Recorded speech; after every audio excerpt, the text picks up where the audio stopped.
Network. Closed captioning for Boston Red Sox baseball is brought to you by Aflac. Aflac. Ask about it at work.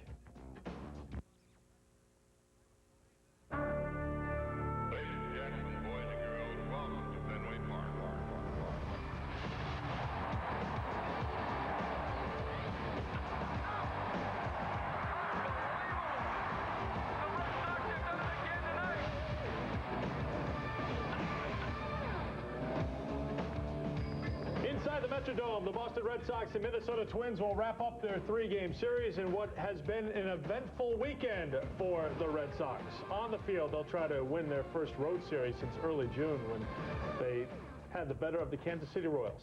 Welcome to our Nesson Studios, everyone. Eric Fried along with Sam Horn. We'll get you out to Minneapolis in just a moment for today's game with Sean McDonough and Jerry Remy. And in the starting lineup for the Red Sox today, one of the newcomers, Orlando Cabrera, batting third and playing shortstop. Right, and he couldn't wait to get here to be with the Red Sox. When you go from worst to first, that's the first thing that you think about is, I'm going to a contender and I'm going to play. Here's a very durable shortstop who has played in over 200 games straight, so he's looking to get it started. The reason he's batting third is that David Ortiz is not in the lineup today. He begins serving his suspension, a 5-game suspension today. A lot of left-handers ahead for the Sox, so the timing's right. Right, you knew it was going to be a matter of time before they, gave him his punishment. His punishment was 5 days. He said that he would rather go ahead on and serve that instead of appealing. You got 4 lefties in a row, or 4 out of 5. Right. You got a tough one today. No better time, if there's a time for him to take out. And there's going to be a time. He wasn't going to get away with it. So the first of those 4 lefty starters that the Sox will face ahead, Johan Santana. He just happens to be probably the best left-handed starter in the American League right now. Yes, he is. And here's a guy that's going to go right at you. There's no tricks with this guy. He's coming right at you with that good fastball. He has a great changeup, and his out pitch as of late has been that nice cutter or slider. Santana 7-2 with a 1.42 earned run average over his last 10 starts with 100 strikeouts. He is a strikeout pitcher. He leads the American League in strikeouts. Number 2 is Pedro Martinez, starting today for the Red Sox. Yes, but the thing with the Red Sox is they lead the league in strikeouts, and this guy is going to come right in there and get them. So for the Red Sox to be victorious today, they're going to have to shorten up their swing and just try to put the bat on the ball. For Martinez, this is a team that doesn't strike out much, so if he gets his off-speed pitches working early, he should have a good day. Pedro with 11 wins on the season goes for another one here today inside the Metrodome as the Sox take on the Minnesota Twins. Nomar Garciaparra is in Chicago in the starting lineup for the Cubs, batting second and wearing number 8. So just a lot still going on around Red Sox Nation, but things starting to settle down with Cabrera in the lineup. And it's the Sox and the Twins, Sean McDonough and Jerry Remy, standing by next.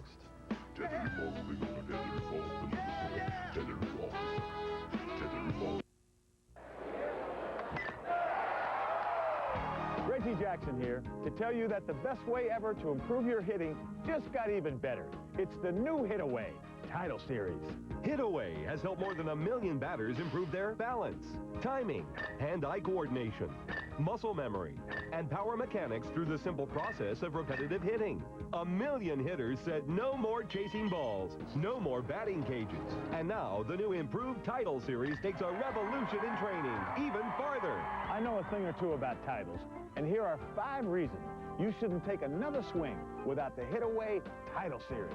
The Hit Away Title Series is more adjustable, meaning easier setup and faster practice time for your strike zone, righty or lefty. It's more durable with a reinforced nylon steel cord. It's engineered for better pacing and more controlled setup time between hits.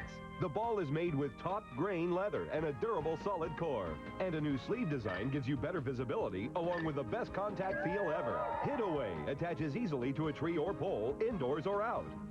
The Hit Away Title Series makes practicing easier than ever. It's great to be a singles hitter, but it's even better to be a doubles hitter. Whether you play Little League Baseball or Olympic softball, Hit Away is a serious training tool. It allows me to use repetition to improve my swing and get solid hits anywhere in the strike zone. The Hit Away Title Series for baseball or softball is yours for $29.95. Call toll-free in the next 10 minutes, and you'll also get a Gorilla Gold grip enhancer and a pair of genuine leather batting gloves absolutely free. If you don't see improvement in your swing, timing, and batting average, you'll get your money back, guaranteed. Or order online at hitaway.com, where you can also get a portable Hit Away pole or Hit Away tennis. Act now before this offer is long gone. The only way to stay on top is to keep getting better. So be your best ever with the Hit Away Title Series. Why did your last diet fail? If you're over 30, overstressed, and overweight, take a look in the mirror. You've got excess body fat around your waist, hips, and belly, right? Well, diet failure is not your fault. The problem is cortisol, a nasty little stress hormone that traps excess fat around the middle. But now there's Relacor. Relacor helps control cortisol and helps us lose stubborn belly fat fast. If you're dieting and still plagued by unsightly belly bulge, even if you're low-carb dieting, there's only one Relacor. Relacor helps you get thinner, look younger, and have energy to burn. Remember, when you're over 30, overstressed, and want to get rid of stubborn belly fat, the answer is Relacor. Order Relacor now. It's easy. You'll love it. Order Relacor risk-free. Call 1-800-313-3220. That's 1-800-313-3220. Call now. It's guaranteed. I'll take the blame for the Red Sox loss last year, okay? I had this ritual where I'd sit in this orange chair and watch the game. If I watched the game in that chair, the Red Sox would win. If I went to my buddy's house and watched the game in a different chair, the Yankees would win. You know, Game 7's a no-brainer. I sit in my chair the whole time. And I'm shocked by the outcome. Turns out that this chair is a gift from my roommate's ex-girlfriend, the Yankees fan. It's a modern-day Trojan horse, and I let it into my home.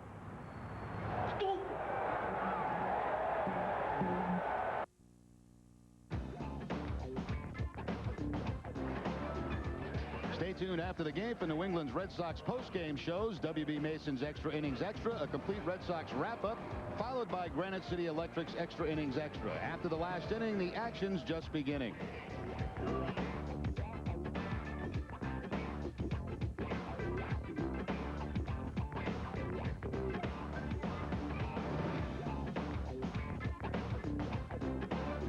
For this turf in the series, but all the way down. Can you kind of clarify that a little bit? Well, you know, a lot of the talks I had with Nomar were between me and Nomar, and I think I need to keep them that way. But I don't think it's incorrect to say that there were concerns, and we were kind of going day to day on his availability, and it was going to be difficult because of the way we're situated. We couldn't back him up that good. You know, Pokey's on the DL. So there were some concerns. Dave Roberts will join you tomorrow in Tampa. Tell us about what he brings to this ball club. Well, he's as far as the person goes, he's off the charts. He runs tremendous, good base stealer. We got to keep his legs healthy. He's had some problems, but he's a real good base runner and base stealer. Good defensive outfielder. Where he works his way into the lineup, how often, probably depend on how he plays and who we're facing, things like that. But even when he doesn't play, he's going to give us a legitimate base stealer, defensive guy off the bench. Our roster got a lot more full because of Dave. And what does Doug Minkiewicz do for your team? Well, he's one of the best defensive first basemen in the game. Again, he's having a little bit of a down year offensively for what he's done in the past. I'll be, again, surprised if he doesn't rise to what he usually does. And again, we're trying to put a team together that can compete and win. And we felt for a while now that our defense was holding us back. And so we kind of thought that we needed to fix that, and Theo went out and fixed it. Lastly, Terry, how big of a challenge is it for you as a manager?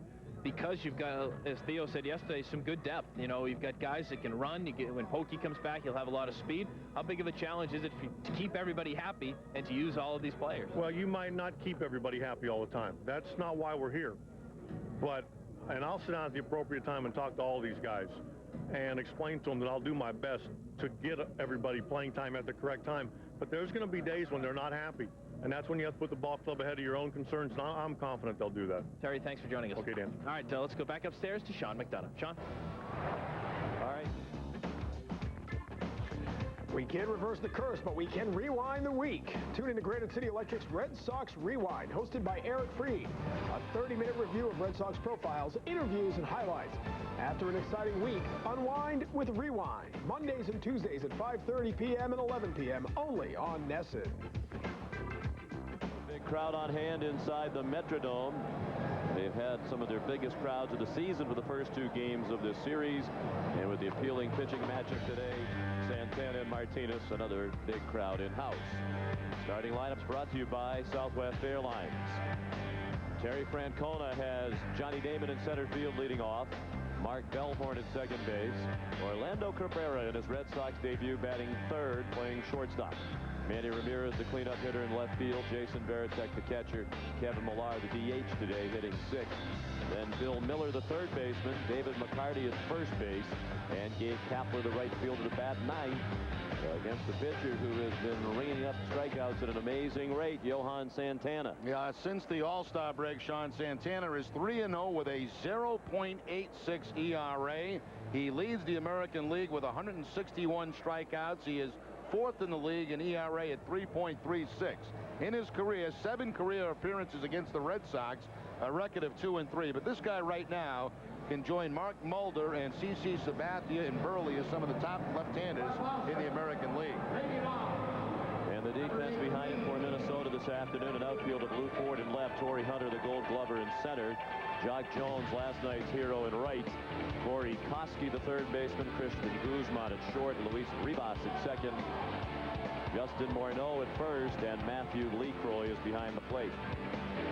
Paul Emmel calls the balls and strikes. Lance Barksdale, Mike Tamuro, and Joe West, the crew chief, around the bases from first to third. Paul Emmel says, let's go, and Santana complies with a fastball high for ball one. Underway at 1:11 Central Time. 70 degrees inside the Metrodome. Damon hitting .309, 13 homers, 56 runs batted in. This might be one of those rare days this time of year where the locals appreciate having the dome, because it was rainy off and on this morning with a thunderstorm. 79 degrees outside in beautiful downtown Minneapolis. Damon slaps it to the left side to Christian Guzman. He just did get Johnny Damon running hard by a step for the first out of the ball game. Red Sox today from Santana will see a fastball about 92, 93. The curveball, the slider, but the best pitch is his changeup. His changeup has been absolutely outstanding, especially against those right-handed hitters.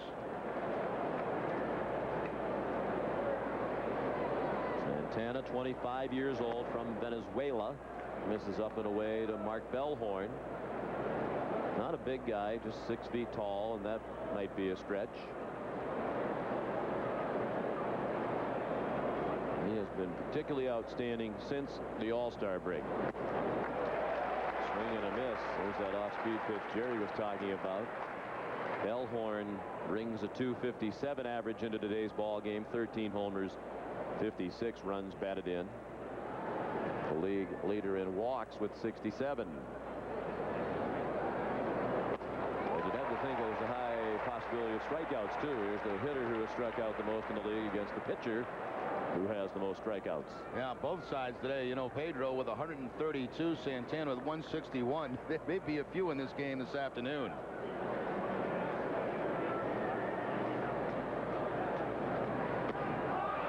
And he struck him out on 3 pitches. Bellhorn dispatched for the second out of the inning. Again, this looks like it might be the changeup from Santana. He throws that changeup at about 84 miles an hour. The fastball, as I mentioned, 93, 94. And again, you have Bellhorn off balance on the off-speed pitch.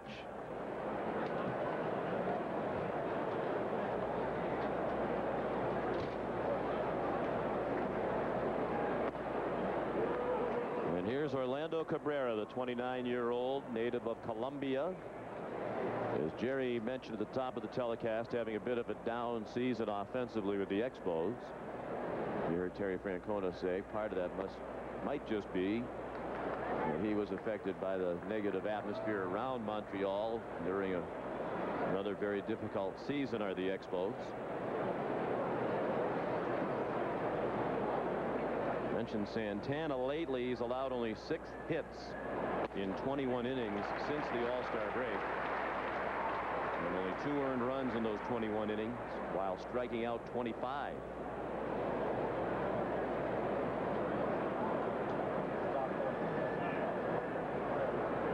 The 2-1 to Cabrera, hit hard, high and deep in left, and welcome to Boston. Orlando Cabrera with a line drive home run into the seats and left on the 4th pitch that he sees as a member of the Red Sox.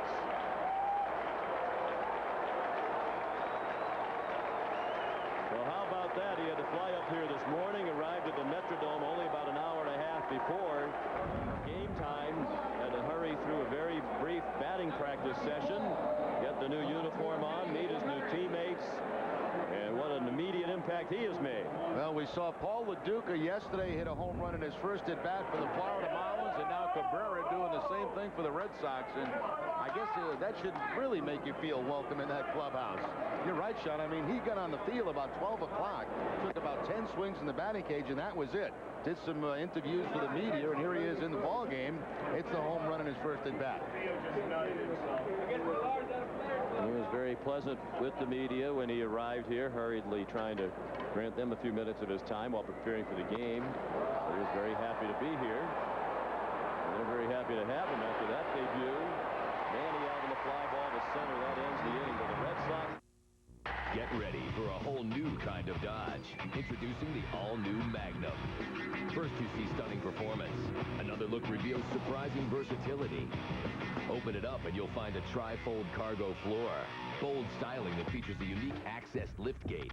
Even a powerful Boston Acoustics CD sound system, which makes the all-new Dodge Magnum SXT a whole different ride.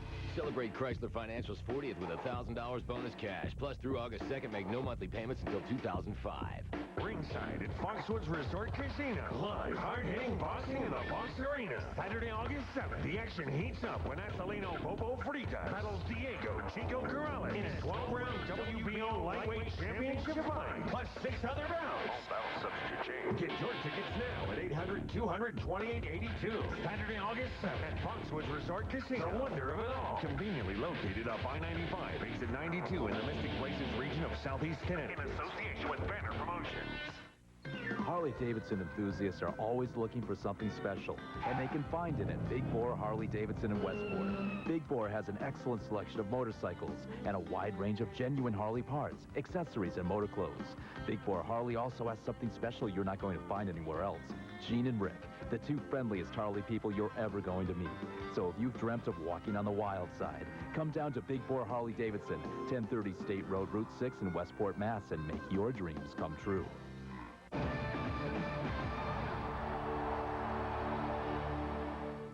Orlando Cabrera does have occasional power. 66 career homers in those 904 games for Montreal, and 1 homer in 1 at-bat as a member of the Boston Red Sox. A line drive into the seats in left for Cabrera, who hit a career-high 17 home runs for the Expos last year. The Red Sox lead 1-0. Minnesota's lineup brought to you by Southwest Airlines. Twins are 58 and 45. They have Shannon Stewart, the DH, and the leadoff hitter. Christian Guzman at short, Lou Ford in left. Justin Morneau, the cleanup hitter, at first base. Torrey Hunter, the center fielder. Jock Jones in right. Then Corey Koski at third base. Matthew Lecroy catching and hitting 8th. And Luis Rivas, the second baseman, hit 9th against Pedro Martinez. Pedro Martinez, 11-4 in the season, coming off a win against Baltimore. Even though he did give up 5 earned runs in that game, the Red Sox did win it 12-5. He's making his first appearance of the year against Minnesota. 5-2 in his career, 2-2 right here at the Metrodome. Shannon Stewart, after the first one, he pulls it foul. Stewart hitting .302. 4 homers, 23 runs batted in 46 games. He's missed some time this year due to injury. Pedro has had a tough time in each of his last 2 starts, both against Baltimore, a team that for whatever reason always seems to give Pedro a tough time. Jerry mentioned the 5 runs allowed in 6 1/3 at Baltimore in his last start. In the rain with the hip injury problem.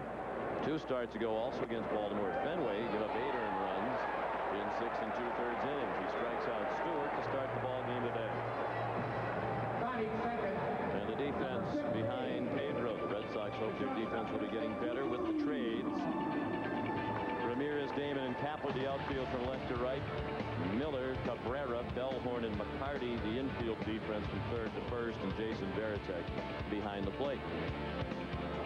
And Sean, you were mentioning Pedro's numbers. If you take Baltimore out of the mix in 4 starts, he is 10-2 against the rest of the league with a 3.28. Against Baltimore, 1-2 with an 8.25 ERA.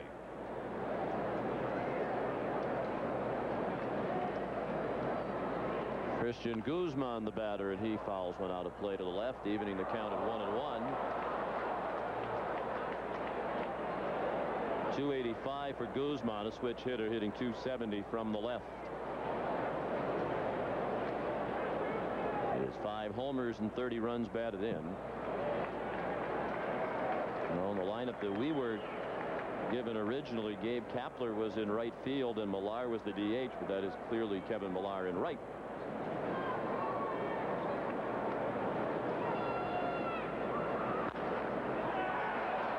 Chopped up the middle, and Cabrera couldn't make the play. Even if he had fielded it, he wasn't going to be able to throw out Guzman.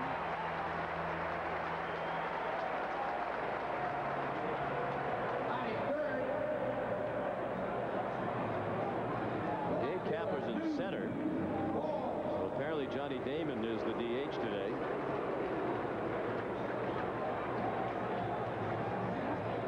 And that certainly was a late change because the original lineup had Kapler in right field. It had Millar as the DH and Damon in center. So Damon has gone to DH, Kapler to center field, and Kevin Millar to right field.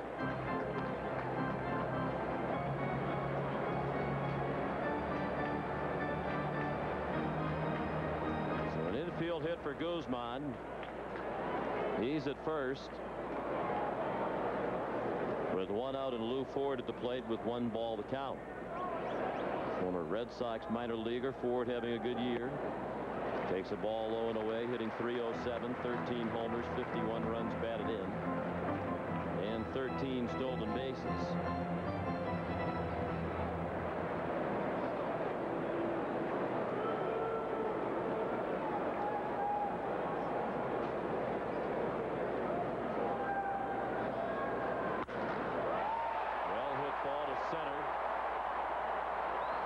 Retreating to make the catch. Guzman tagged but won't try to go to second base. That's the part of the ballpark you want fly balls. Straightaway center field. It's 408 to straightaway here at the Metrodome. A lot of room out there for center fielders. Remember those years, Kirby Puckett going back to the wall and jumping over the wall to make catches?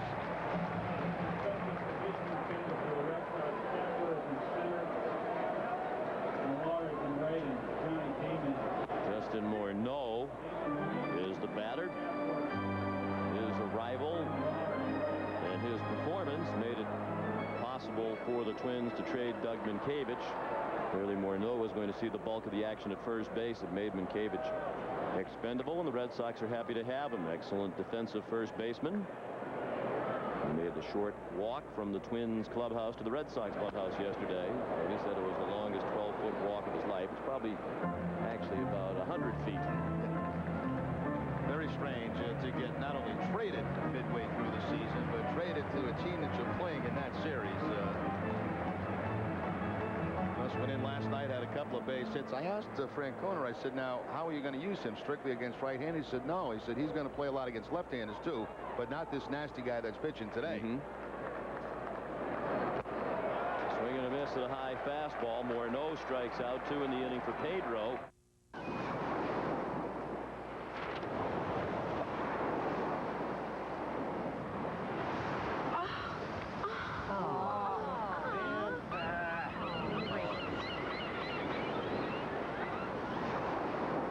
The weather was so much better yesterday. A bad day in Florida beats a good day almost anywhere else. Just go to Southwest.com for Southwest Airlines $49 internet specials from the northeast of Florida. Purchased by August 5th. You're now free to move about the country. Hi! You've got to get out here to the lake compounds. Come on out for Splash Harbor. It's the biggest water park in Connecticut. It's fantastic. There's the wave pool, lake plunge, Mammoth Falls, Thunder Rapids, Clipper Cove, and lots of water rides for the kiddies, too. Pick a hot day. Pick any day. Bring the family, friends, drag the neighbors. And don't miss this new Nightmare Downtime. It's awesome! Lake Compounds, the place for family fun. Quality items, great prices, and convenient locations. Extra Mart has all your bases covered. Stop by for a cup of our very own Brew Boy coffee or a double-sized Deli Joe sandwich. Heading for home or running on empty, Extra Mart introduces Extra Fuels, our own premium quality gasoline. All this month at Extra Mart, Pringles are specially priced, just 2 for $3. Pringles, once you pop, you just can't stop. Priced right and ready to go, Extra Mart is always a home run.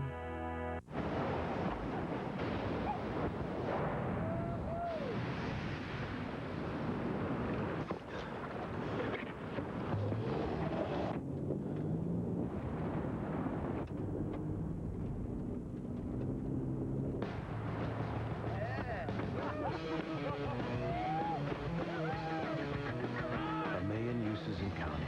The 210 horsepower supercharged Nissan Xterra. Well, some Red Sox fans here at the Metrodome posting the K's for Pedro Martinez strikeouts. He had 2 in the first inning. Plenty of Red Sox fans here among the big crowd at the Metrodome for this series finale. And it's on to Tampa Bay as the Red Sox longest road trip of the season will continue against the Devil Rays. Jason Varitek at 275. 12 homers, 44 runs batted in. Another strike. There's the good changeup again from Santana. Jason thought it was high. 0-2. Yeah, we're only about, this marks the halfway point of this long road trip, but there's been no shortage of action on this trip. In the dirt way out in front of the plate. Well, yesterday was a wild day.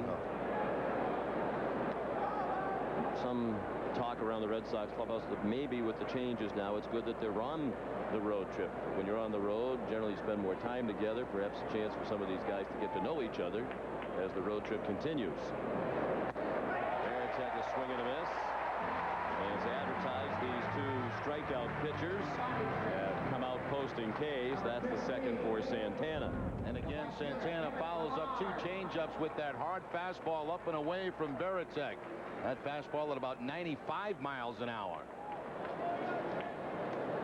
This is one of those days, Sean, as a hitter, I think you want to be swinging as early as possible. I don't think you want to get either one of these guys to allow you to have 2 strikes on you. 1 out. The Red Sox lead 1-0 on Orlando Cabrera's home run. Last inning. Belt high strike. First pitch changeup from Santana to Kevin Millar. The right fielder today hitting .297, 11 homers, 38 runs batted in. In case you're wondering, Cabrera's home run marked the 8th time in Red Sox history that a player has hit a home run in his first Red Sox plate appearance. The last to do it prior to Cabrera today was Curtis Pride, September 19th of 1997, as a pinch hitter at Fenway in a game against the Chicago White Sox. He hit it off Keith Folk in the 9th inning of that ball game.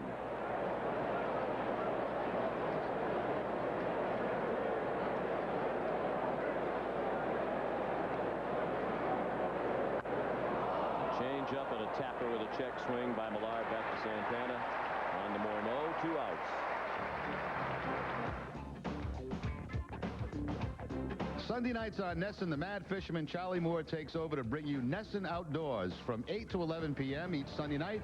Charlie will take you through the best outdoor programming that New England has to offer. So don't miss the Mad Fisherman Sundays on Nesson.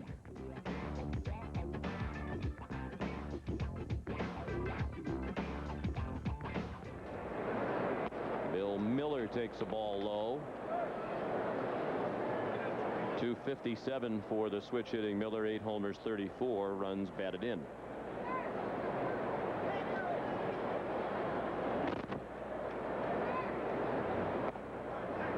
A strike. 1-1 on Miller.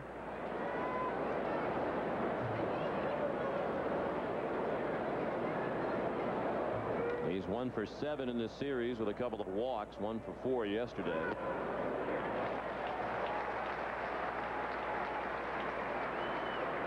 One and 2.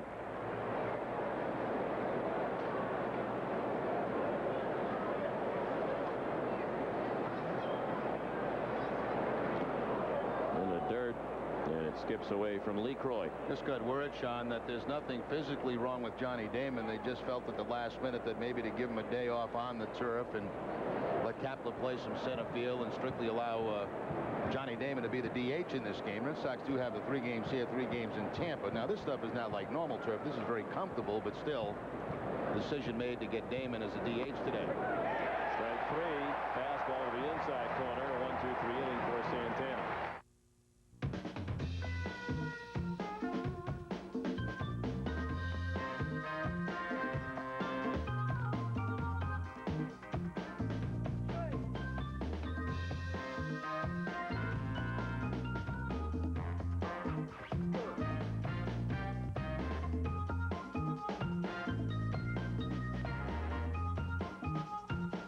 Money on your mind? At Sovereign, we're here with red carpet service, guaranteed. You think of how accidents occur, how everything happens so fast. Then you think about how you can create anti-roll technology that reacts even faster.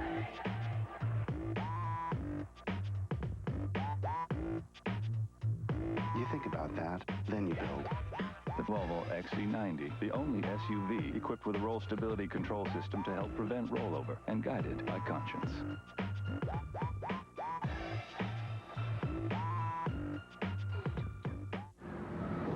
To be successful, you have to keep batters guessing. I thought you just wanted to get them out. You do, but you have to keep them off balance. Sort of like now you see it, now you don't? Exactly. They may be looking for a fastball, but you end up striking them out because you throw them a slider. It's all about pitch selection. Wow, what was that? That was my changeup. At Sullivan Tire, we take the guesswork out of tires and mechanical service by delivering the best customer service in the game. Dunkin' Donuts Real Iced Latte, the drink that brings you back.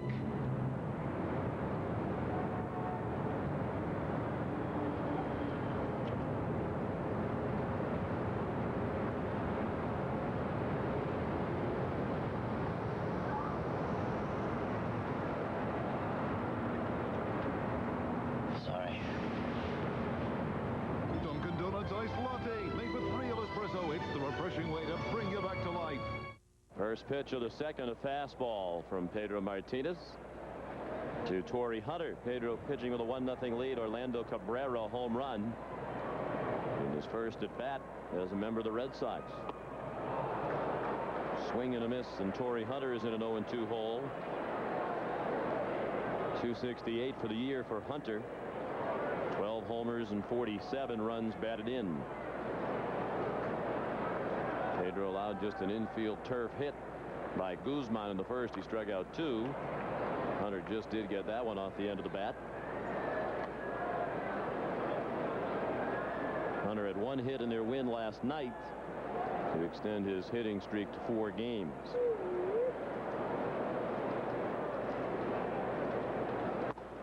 And Pedro got him with a fastball, 90 miles per hour.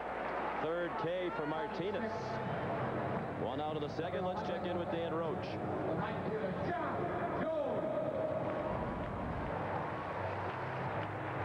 Pedro going with the fastball after a couple of changeups to Torrey Hunter to pick up his third. All 3 of them have been on the fastball this afternoon.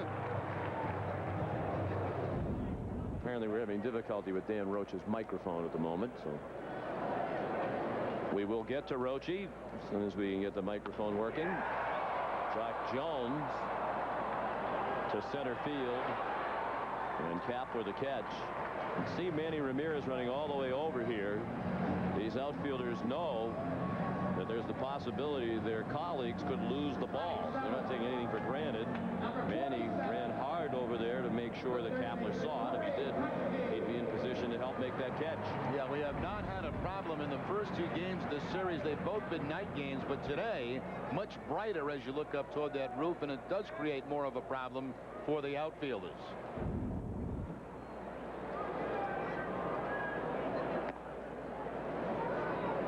Two quick outs, and Corey Koski is the hitter. Having a disappointing season at .237, 14 homers, 43 runs batted in.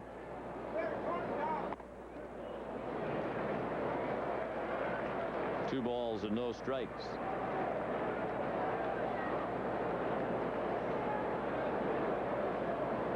Twins picked up another game in the standings in the AL Central yesterday with their victory over the Red Sox. 5-4 here last night on a homer by Jock Jones in the 8th inning. They now lead the Chicago White Sox by 5 games in the AL Central. White Sox have lost 7 in a row. Koski trying to dump that one in the gap in right center, and he does. Off the wall on a hop. It'll be a 2-base hit with 2 down for Corey Koski.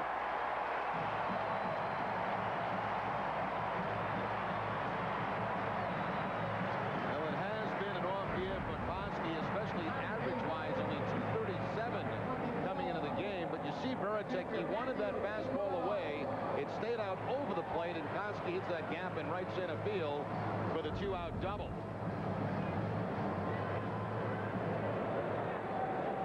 His 14th 2-base hit of the year. He's in scoring position, representing the tying run. With 2 outs for the number 8 hitter Matthew LeCroy, who takes the strike. 270 for the Twins catcher. 6 homers and 28 knocked in.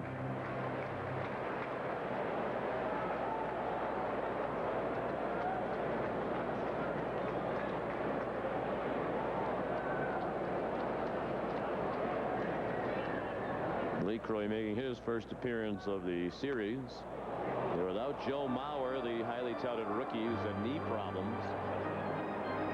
There seem to be some questions within the Twins medical camp about how long Mauer is going to be out of action. I've seen a couple of different doctors. He demonstrated why he is considered one of the bright young stars of the future with the way he's played when he's been healthy this year, hitting .308. Fastball just missed.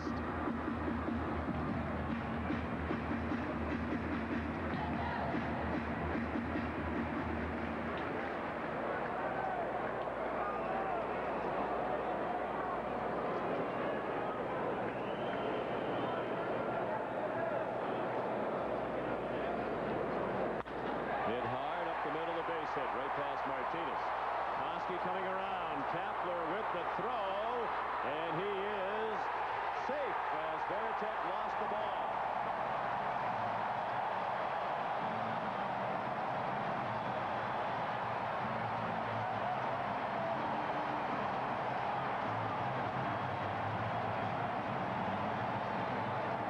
Well, the throw from Kapler was there in plenty of time, and it did look like Veritek had it in his glove, but Koski with the collision will knock it out of the glove.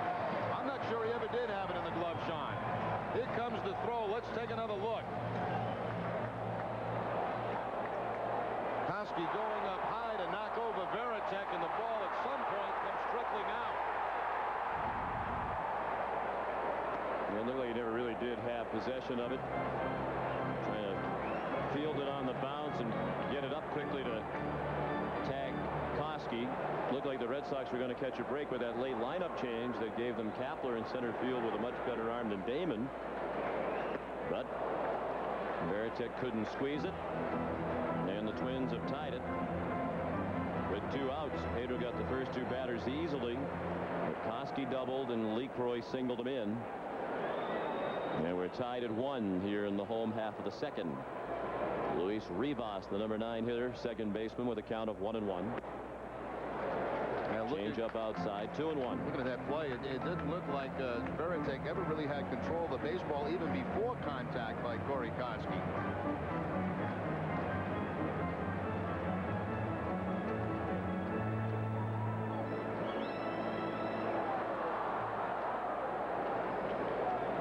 Not quite the same start to his Chicago Cubs career for Nomar Garcia-Parra as Cabrera had here in his debut for the Red Sox. Nomar 0 for 1 for Chicago in their game against the Phillies. He grounded into a 5-4-3 double play his first time up.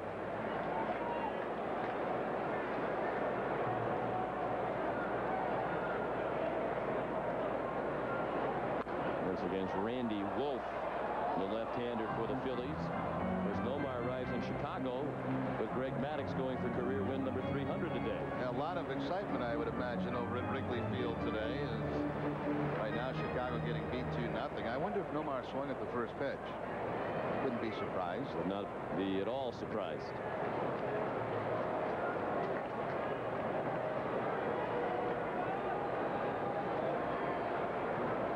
McCarty playing behind LeCroy, who's running on the 3-2 pitch, and Rivas strikes out. So 2 more strikeouts in the inning, but a run for the Twins, and we're tied. Who do you call when you need a car? 508-880-0000. Lincoln Mercury of Raynham. At Lincoln Mercury of Raynham, buy a brand new Grand Marquis for only $17,899, or lease a new Mountaineer or Monterey for only $199 a month. Call 508-880-0000. Lincoln Mercury of Raynham. 508-880-0000. It's a hurricane warning, folks. Category 5. Severe coastal flooding instructions. Grab whatever you can. Meet me back here. Vitamins.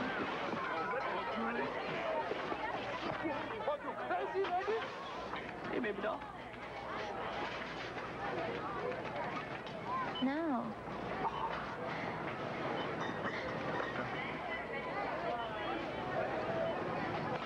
We're gonna die. Do you want me? Do you really want me? I bet you think you can't afford me.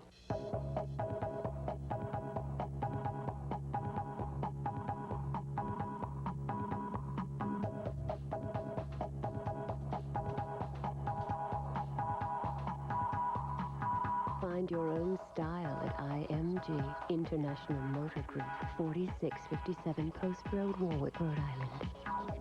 At Geico.com, you can get free rate quotes and handle all your car insurance needs online. But we like to make it interesting. Here's an idea we received via email. Yo, I think your website would be the bomb if you had the gecko do the robot.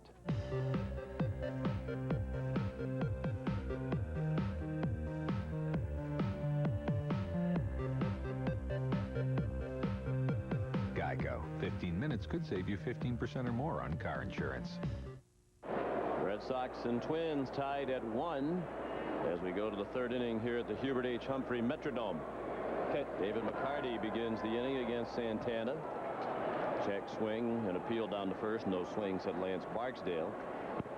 1 ball on McCarty, hitting .244, 2 homers and 13 runs batted in. Fouled off the body of McCarty. He joined us late. David Ortiz dropped the appeal of his 5-game suspension. He ended that suspension after he was ejected in Anaheim on the Red Sox last road trip. So he'll begin serving the 5 games. He was waiting, hoping that it was going to be reduced, that suspension, but now you've dropped the appeal. That's the end of the process. Major League Baseball cannot come back now and say the suspension is being reduced. It'll be 5. Yeah, he will not play now until next Saturday in Detroit. His stand-in McCarty hits one high and deep in straightaway center. Hunter leaps at the wall and makes a patented Torrey Hunter catch, robbing McCarty of a home run. You ever see a guy just jump at the wall and reach over the wall and pull it back and make it look as routine as Hunter just did? No, you know, it was hit so high it gave him time to get back to the wall, time it perfectly, make that jump and take the home run away. Torrey Hunter last night was the DH. Today back in center field, Gold Glove center fielder, and takes that home run away from McCarty.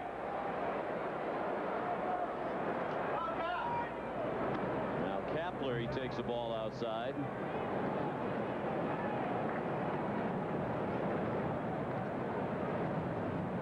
.280 for Kapler. His average has been climbing with the recent playing time.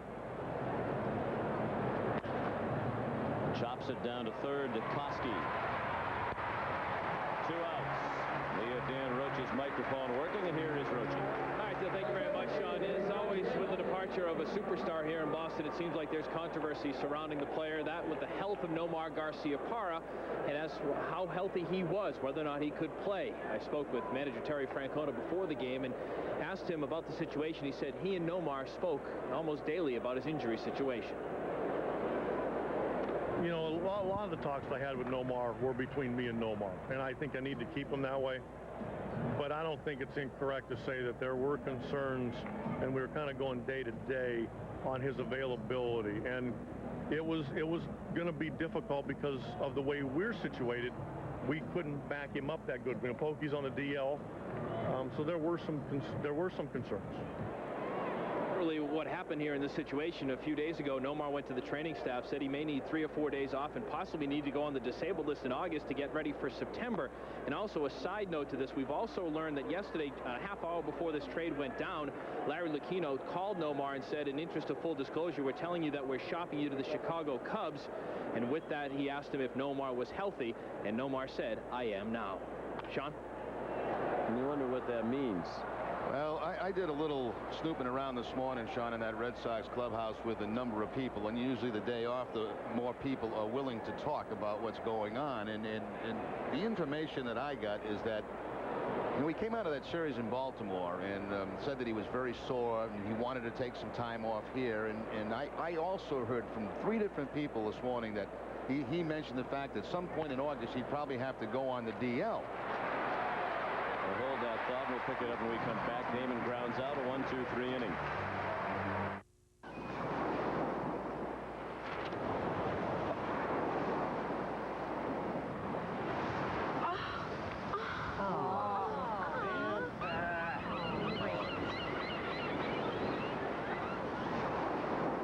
The weather was so much better yesterday. A bad day in Florida beats a good day almost anywhere else. Just go to Southwest.com for Southwest Airlines $49 internet specials from the northeast of Florida. Purchased by August 5th. You're now free to move about the country. Are you looking to sell your home in Rhode Island or southeastern Massachusetts? Call Robert W. Clark at 1-866-9-RI-SOLD for your very own free market analysis. Go with Robert W. Clark, a proven performer. 1-866-9-RI-SOLD. Hyundai's on a winning streak, and during Hyundai's winning streak summer clearance, save big on the Hyundai Sonata, named highest-ranked entry midsize car at initial quality by J.D. Power & Associates. It's this dedication to initial quality that lets Hyundai offer America's best warranty. 10 years, 100,000 miles. Plus, you get $2,000 cash back or 0% APR on every Sonata. So don't buy another car before you check out Hyundai's winning streak summer clearance. Get a 2004 Hyundai Sonata with $2,000 cash back at your local Hyundai dealer. It's his first car. Dad has always been there. Now, it's time to let go. It's about sincerity, trust, and understanding. It's who we are, and it's the only way we know how to be. Sakuchi Lincoln Mercury Honda. Our reputation is your protection. Can't catch your Sox in time? At midnight on game nights, tune in Red Sox. Top of the order for Minnesota in the bottom of the third against Pedro Martinez. Shannon Stewart, a swing and a miss for strike 1. He struck out, leading off the Minnesota first. Pedro has struck out 4 in the first 2 innings. Hit hard. Cabrera, nifty backhand play, and he throws him out. Well, so far you have to like what you see from Orlando Cabrera. It's very early, but he's had a terrific start through the first 3 innings. You know, he was a Gold Glove winner in 2001 in the National League, and I mentioned earlier, Sean, in the open we did that I talked to a number of scouts who are here in Minnesota, and guys that have watched him play a lot, and they say, you know, this guy is an excellent defensive shortstop, does not maybe have the range of Nomar or the throwing arm of Nomar, but he'll handle the balls at him, turns over the double play very well. You know, just getting back to that story about Nomar and the injury, what I found pretty strange about the whole thing, if there was that much concern about the injury with this current, you know, medical staff and saying that it's possible he would have to go on a DL, wouldn't you think the Cubs would be interested in that? Well, to me, the intriguing part of what Dan told us was the end. That's ripped down the right field line, off the wall on the fly. Christian Guzman on his way to second. He'll get there ahead of the throw from Kevin Millar. He's 2 for 2. 4th hit for Minnesota, and the second double. When he's telling the Red Sox people he's hurt, he might have to go on the disabled list, but then when Larry Lucchino says, you know, we want to be up front with the Cubs and let them know what your status is, and you say, I'm okay now, it almost leads to the conclusion that if he still had to play for the Red Sox, he was going than if he went to the Cubs. Yeah, and some of the rumor around is the fear that maybe he was going to some other team that he didn't want to go to. Well, you know, in all honesty, when he didn't play here Friday night, I wondered in the back of my mind, you know, is he sitting out because he doesn't want to be traded? Yeah. And he figures if I sit out right now on the verge of the deadline, teams won't trade for me because they think I'm hurt. Clearly that wasn't the case. He decided to tell them he felt fine once he knew he was going to be traded to the Cubs. Lou Ford, fly to center. And this from a guy who was very upset when it was suggested by some that maybe he was taking too long to come back from this injury. And in some ways he was doing it to stick it to the Red Sox because of what happened in the offseason, their attempt to trade him and acquire Alex Rodriguez. Ford out on strikes. Strikeout number 5 for Pedro. 2 down here in the third. Well, we've seen many cases where trades have been made and all of a sudden they go through a physical with their new club and the trade goes back the other way because the player's not healthy. And here's a guy that was saying, well, he couldn't play here, but yet there was no concern in Chicago about the fact that he was okay. And they went ahead and made the deal, and he's in the lineup today. Very strange, and this will continue for a while. Keno's comments very curious when he said, now it's okay. Yeah, now they're going somewhere else, all of a sudden they feel better. Morneau way out ahead of that changeup. He struck out swinging in the first. Go ahead run at second base for the Twins. In the bottom of the third, the game tied at 1. There were a number of columns, obviously, in all the papers that we read today about this trade. Nomar performed exceedingly well for the Red Sox during his time, but I agree with what I read in several of the columns that said this was probably the right time for all concerned for him to go somewhere else. Yeah, I mentioned last night, Sean, you know, this was a marriage that was going to have a divorce. You didn't know when it was going to happen. And most people figured it'd probably be at the end of the season where Nomar and the Red Sox would split company. It's happened earlier. From the Red Sox point of view, they've tried to do the best I think they possibly can to improve their ball club. And Terry's right. I mean, if you have a shortstop you can't count on to play every day, and you have a guy here that does play every day, I mean, you've got to be in a better position, and that's to take nothing away from the abilities of Nomar Garciaparra. Guzman heads to third, a stolen base. He got an excellent jump. Veritek had no chance to throw him out, particularly once the pitch wound up in the dirt. 7th steal for Guzman. Guzman gets a breaking ball that time, and as Sean mentioned, the ball in the dirt, no chance at all to throw him out. And I said last night, I have nothing for admiration the way that Nomar played his game here in Boston. He played at a maximum level every time that he went on the field, and the people always had their money's worth. But things have started to deteriorate. It started with the wrist injury. You know, was he the same player after that?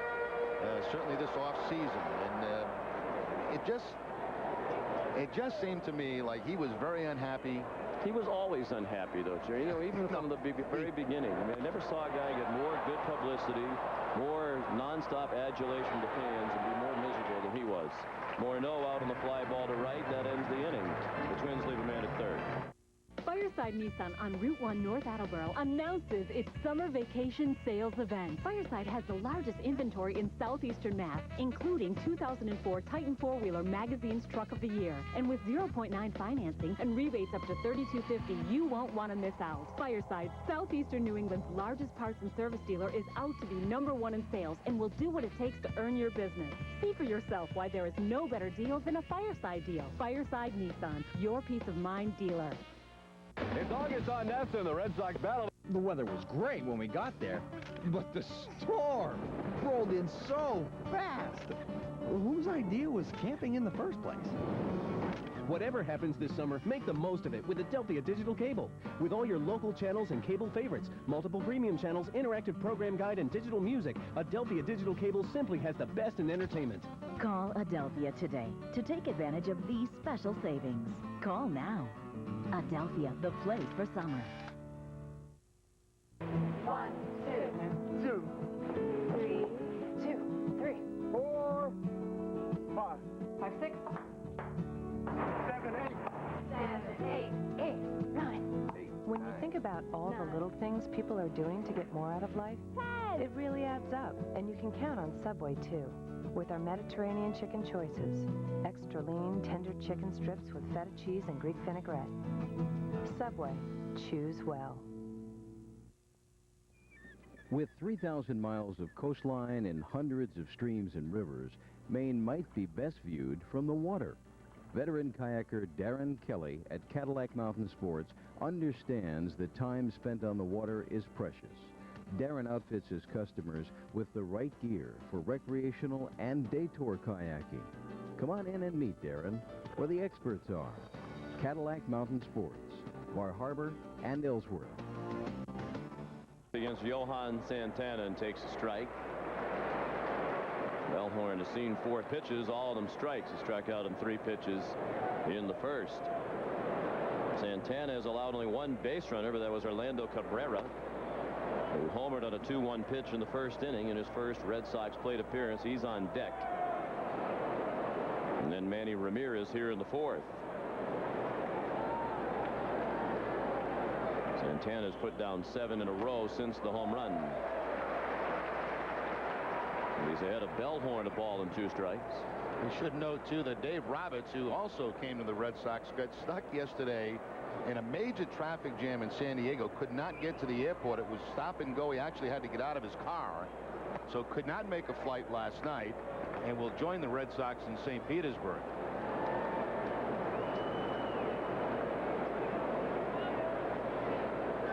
That can happen in Southern California. Yeah.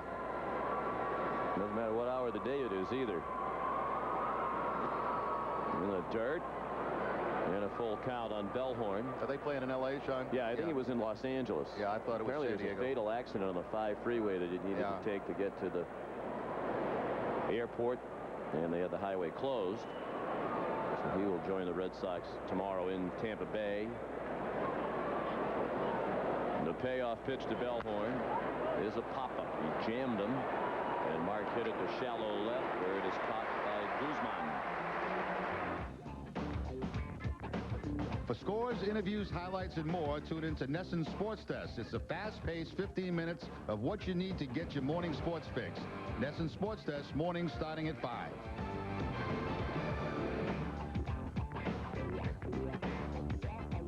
Dan Roach, our producer Russ Ken, director Mike Narachi, associate producer Greg Petronzio.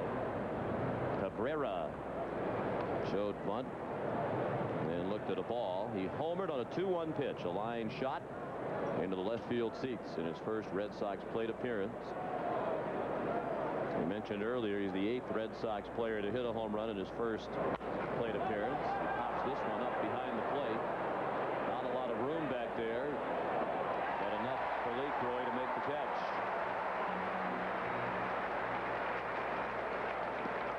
Sean, yesterday after the trade was made, I talked with Kurt Schilling. I mentioned this last night in the broadcast, but I tried to get somebody from the National League who, saw this guy play a lot. Schilling was really excited about Cabrera. He said, he's a guy very steady defensively. He said, but also offensively, he has the capability, especially coming to the American League, to pop about 20 home runs, drive in between 80 and 100, which he drove in 80 a year ago. Now, this year hasn't been the same for him.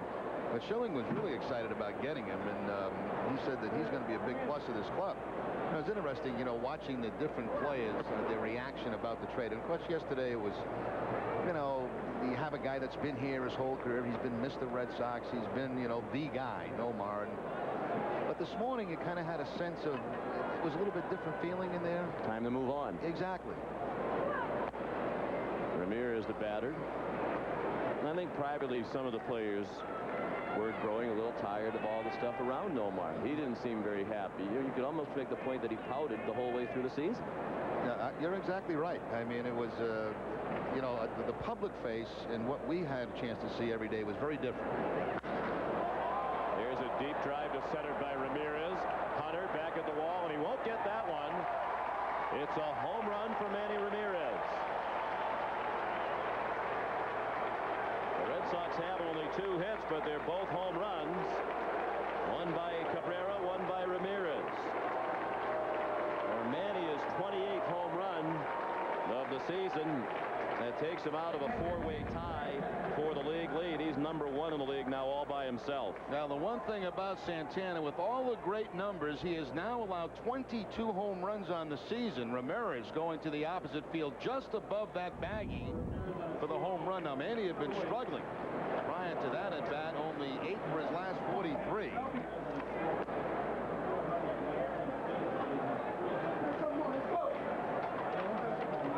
First homer since July 20th at Seattle. 45 at bats between homers. That's a lengthy drought for Manny. He's still the league leader in home runs now all by himself. I'll tell you who was taking a big-time beating in that clubhouse this morning was Kevin Millar. Do you remember when Millar came out in the offseason when they were talking about Manny being gone and Nomar, and Millar made the comment, I'll take A-Rod? We'd rather have A-Rod, Well, yes. that thing has shown about 7 or 8 times since the trade. And Ramirez was all over Millar in a funny way this morning in the clubhouse.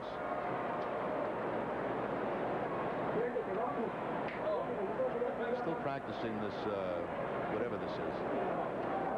Some sort of post-home run ritual. Veritek struck out his first time up. He's up there with a count of 2-2.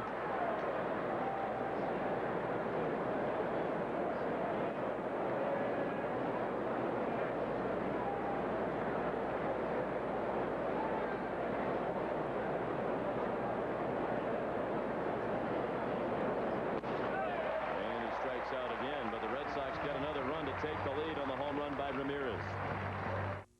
Want more? Get more at the Dodge Summer Sales Drive. Grab the heavy-powered Dodge Ram 1500 during Chrysler Financial's 40th anniversary celebration and get $1,000 bonus cash for a combined cash allowance of $4,500. Plus, through August 2nd, make no monthly payments until 2005. Want more? Get more. See your Dodge dealer by August 2nd to get no payments until 2005 for Chrysler Financial's 40th anniversary.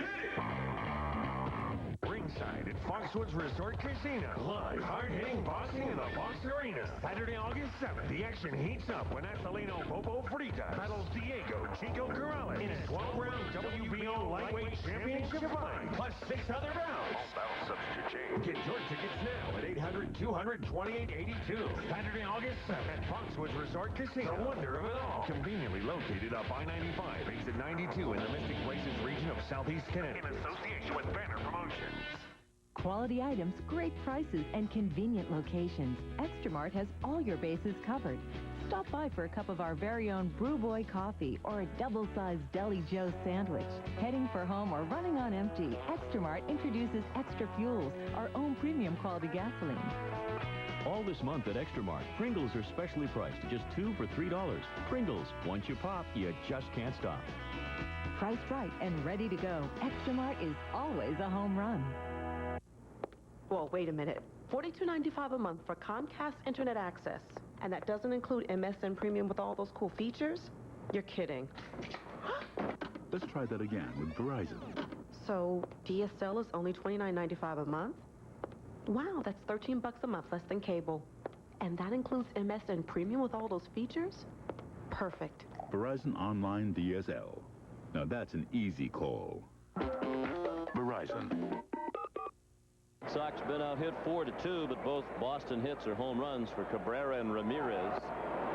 Pedro Martinez pitching with the lead again. He throws strike one, a swing and a miss by Torrey Hunter, who struck out in the second. Pedro's had 5 strikeouts through the first 3 innings.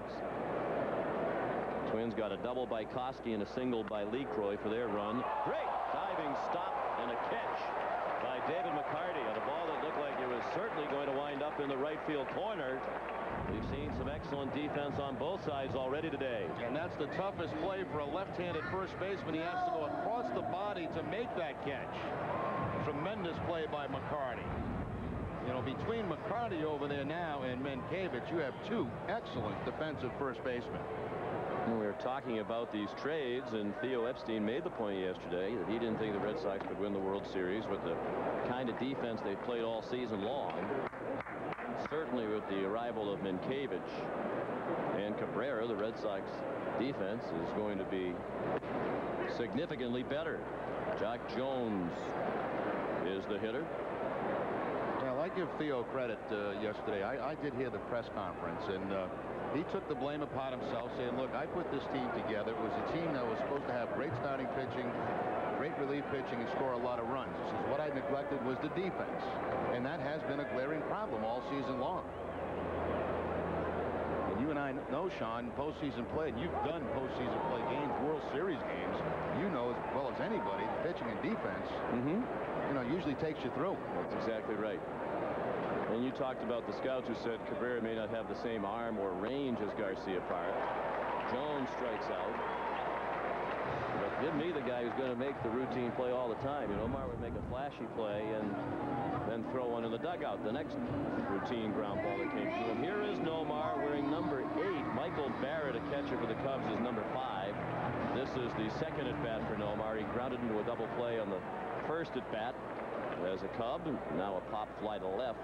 So he's 0 for 2 in his Chicago debut at Wrigley.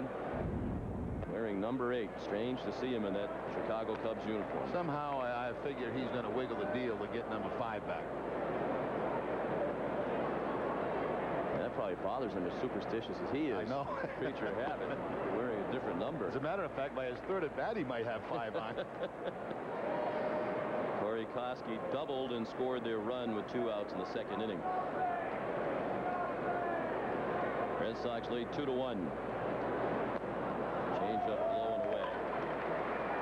3-0 for Koski with Lee Croy on deck. We're not home, Sean, so we're not getting a lot of the public reaction from the Nomar trade, but my understanding it's about a 50-50 split right now.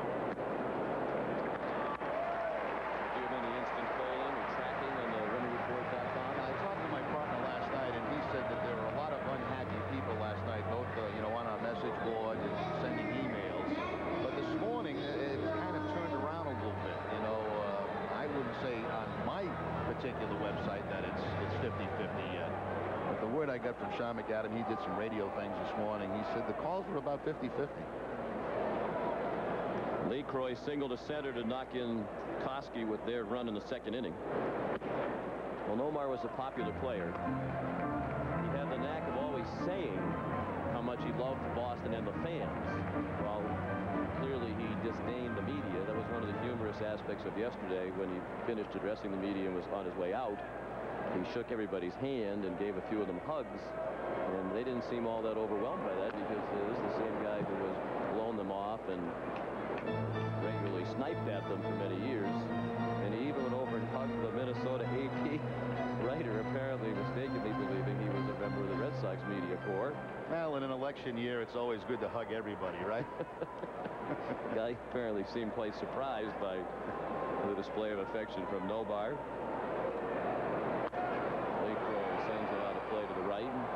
I just go back to what we were saying before, Jerry. You know, he said he loved playing in Boston, but he tended to bristle at everything that he didn't like, and I cannot recall, not just in covering the Red Sox, but all the time covering sports, anybody who got more universally good publicity and who liked the media less. I mean, he had to be incredibly sensitive to have that kind of response to the media, given the coverage that he got. Well, you know, I think back of all the great players in Red Sox history, and I certainly put him among those. And they all had problems, you know, either with fans or media. Nomar never had problems with fans. Never. They loved him from the first day he put on a Red Sox uniform.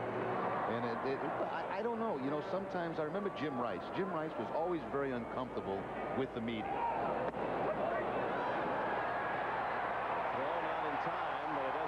Because Pedro struck out Lee Croy. It was a called third strike.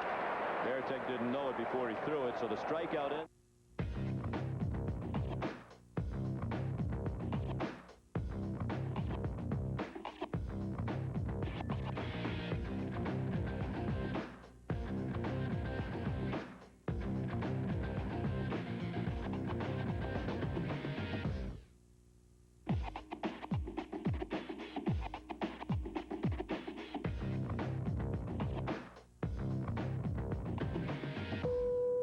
Free to move about the country. Yeah, here we go, Bobby! Here we go, Bobby! So let me get this straight. You invite us over here to watch the big game, and your cable company doesn't even carry it? Thanks, dude. You want the truth about cable? Are you a fan or what? Boo-hoo-hoo! I can't watch the game. Don't cry about it. Switch to DirecTV. Call right now and receive a 4-room DirecTV system with standard professional installation free. That's right. Plus, get over 130 all-digital quality channels for only $39.99 a month. And DirecTV offers you access to over 225 channels, including premium movie channels like HBO, Starz, Showtime, and Cinemax. Plus, DirecTV offers your favorite local channels, too. Call now and get a 4-room DirecTV satellite system with professional installation of $300 value free. Plus, order now and get a free DVD player from VCK. Ringside at Foxwoods Resort Casino. Live, hard-hitting boxing in the Fox Arena. Saturday, August 7th, the action heats up when Athelino Popo Frita battles Diego Chico Corrales in a 12-round WBO lightweight championship fight, plus 6 other bouts. All battle substitute change. Get your tickets now at 800-200-2882. Saturday, August 7th at Foxwoods Resort Casino. The wonder of it all. Conveniently located up I-95, exit 92 in the Mystic Places region of Southeast Connecticut. In association with Banner Promotions. Red Sox come up in the 5th, leading 2-1. Just 2 hits, solo homers by Orlando Cabrera and Manny Ramirez against Johan Santana. Facing Kevin Millar, a big swing and a chopper foul. Millar had a check swing tapper back to the mound his first time up. Then Bill Miller and Dave McCarty, 6, 7, and 8 hitters. His head-to-head matchup with the top 2 strikeout pitchers. Martinez has 7 Ks and Santana 4.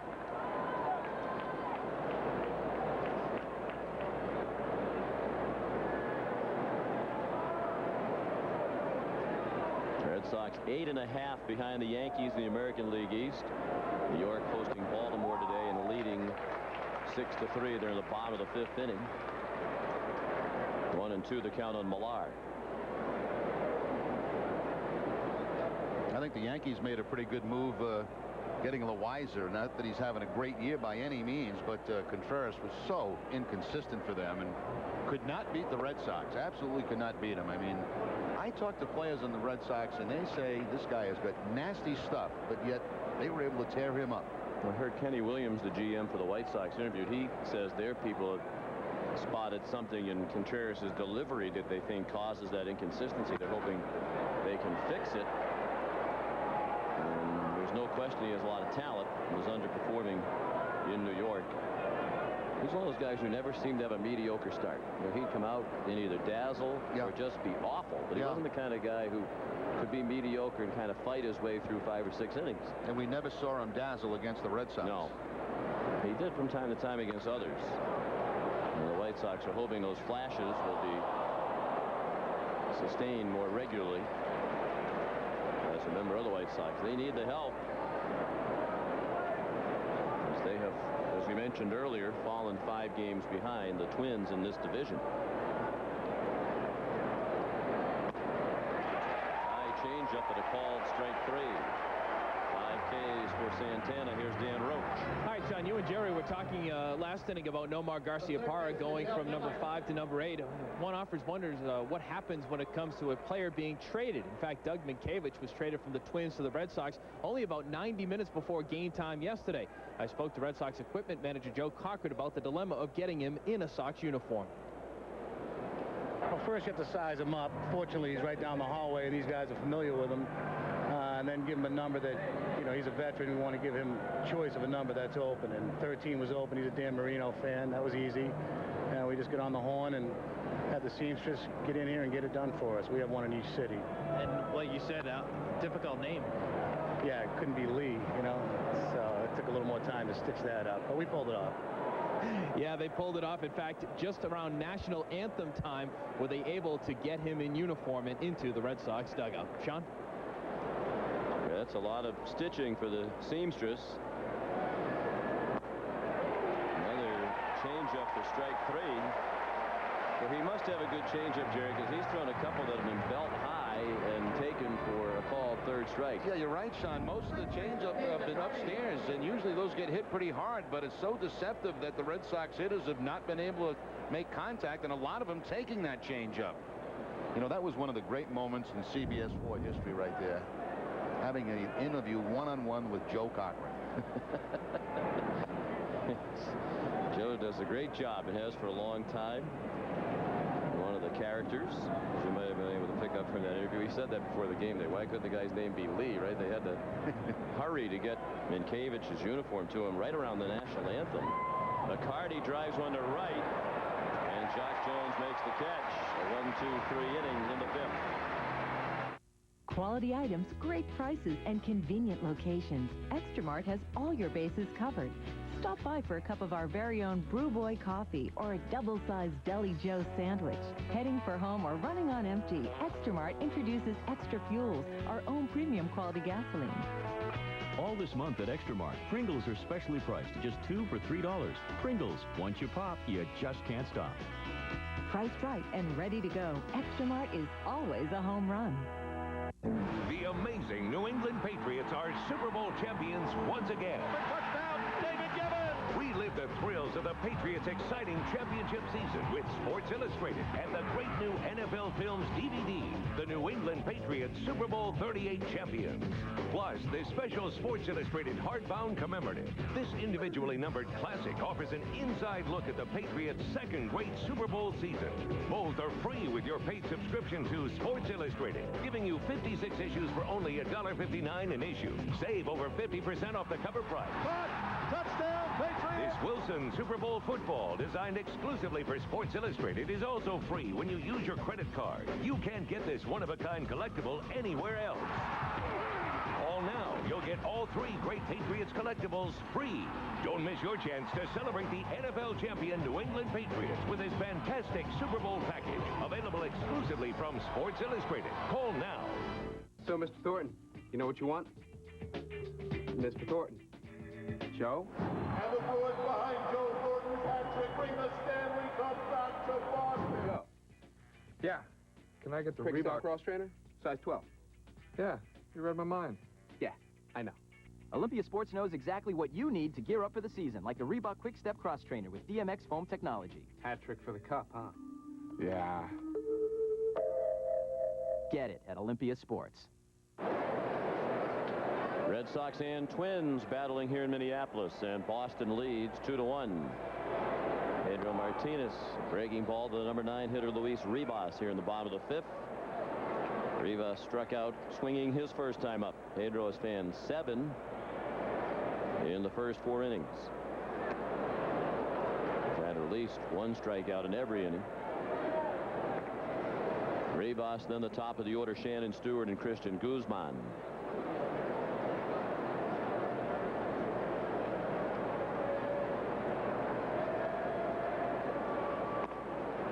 Just inside. 2 balls and a strike.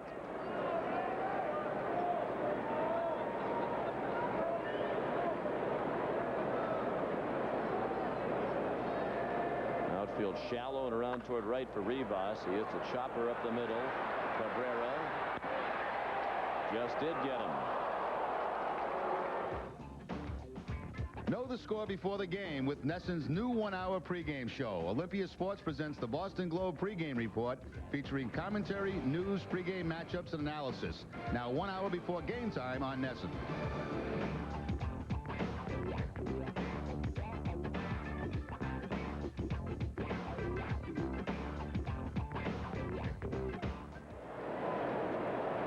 They undoubtedly will be tuned in to Clubhouse. Dean Cain was an outstanding football player at Princeton. I used to broadcast his games. Back on the Ivy League football game of the week on PBS. I'm sure you remember that package. I used to love that Ivy League football. We used to call it Masterpiece Football, jokingly, back in the days of Masterpiece Theater. I believe one year he led the whole nation in interceptions. He was better known then, though, because on campus he was dating Brooke Shields, who was then a student at Princeton and already a big star. Jeez, he had everything going for him, huh? Brooke Shields, a football star. Brooke Shields. Smart.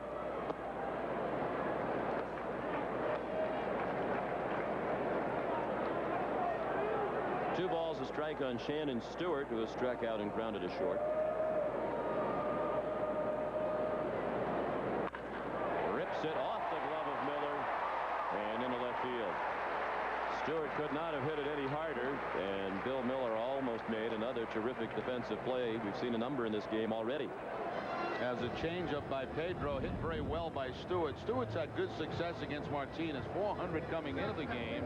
Almost another great play by Bill Miller, just off the top of the glove for the base hit for Shannon Stewart. Stewart, of course, see that elbow wrapped. He got hit last night, leading off third base on a foul ball.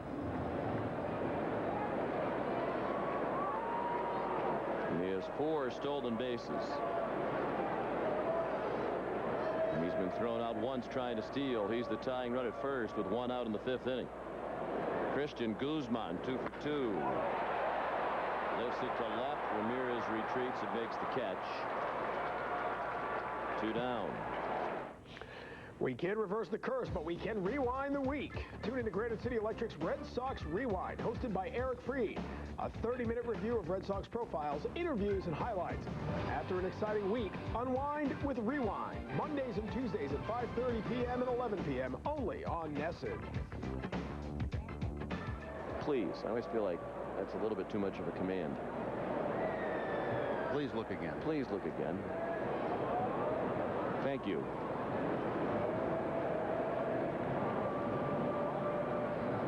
Pedro, a quick move to first, check on Shannon Stewart.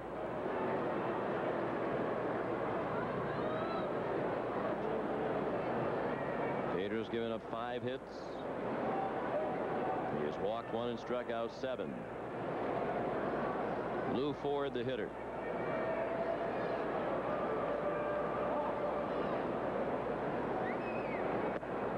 And a strike on the outside corner.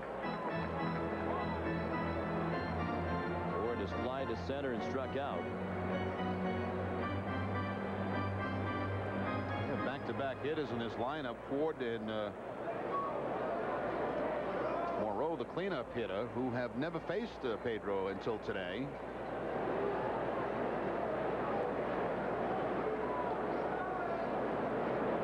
Really a breakout season for Ford. He saw his first major league experience last year in 34 games for the Twins.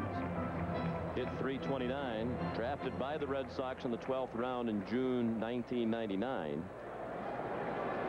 and traded to Minnesota September 10th of 2000.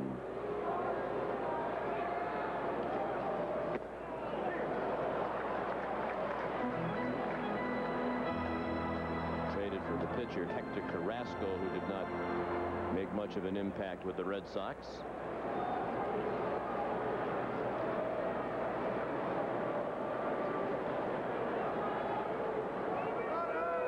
Ford's 27 years old, a Texan. The 1-2 to him is fouled right back toward us in our little foxhole. Warm in here today. Big crowd. Warm day outside. And a little bit toasty inside the Metrodome. Just a few empty seats at the top of the upper deck. Crowd Friday night of 34,000 plus was their largest since opening day. Then they had 40,000 in here last night, and probably right about in that same area again here today.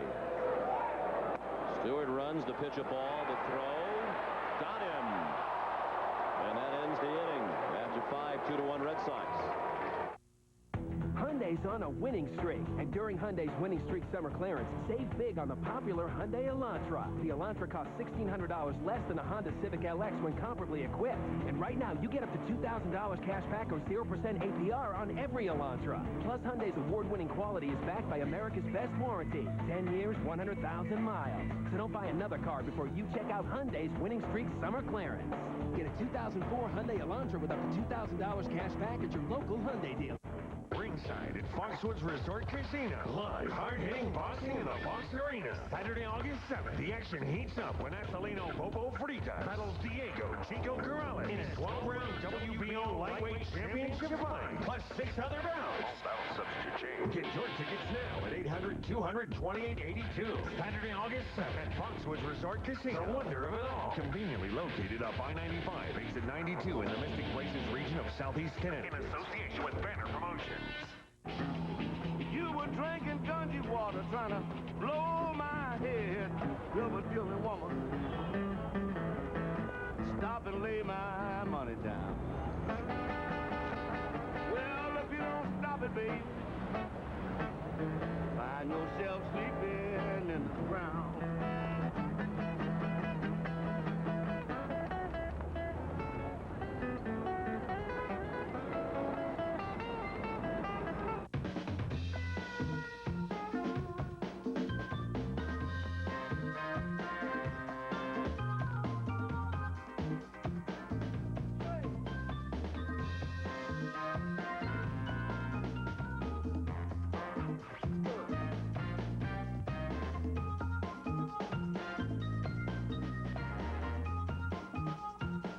Money on your mind?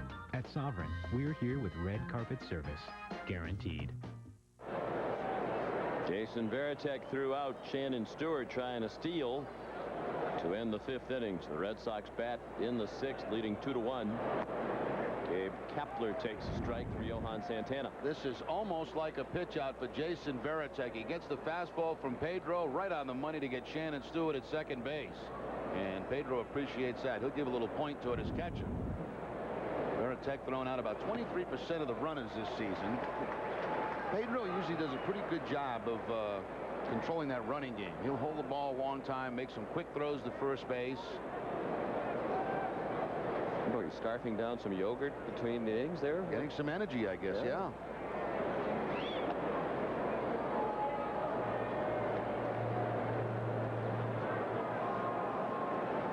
Kapler grounded to third his first time up. Then the top of the order, Damon and Bellhorn.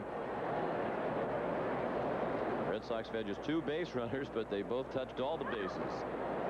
Home runs by Cabrera in his first Red Sox at bat in the 1st inning, and Ramirez with 2 outs in the 4th.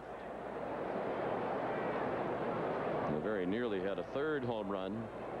Dave McCarty robbed of a home run on a leaping catch at the wall in center field by Torrey Hunter in the 3rd. Change up pulled foul. Cabrera also a free agent at the end of the season. He's 29 years old. And, of course, being wrapped up in this environment, which should be exciting for the next 2 months, that may have a factor on being able to re-sign him. Probably a better chance of that than re-signing Nomar. Oh, I think there's no question Nomar was not going to come back. No. Change up for strike 3.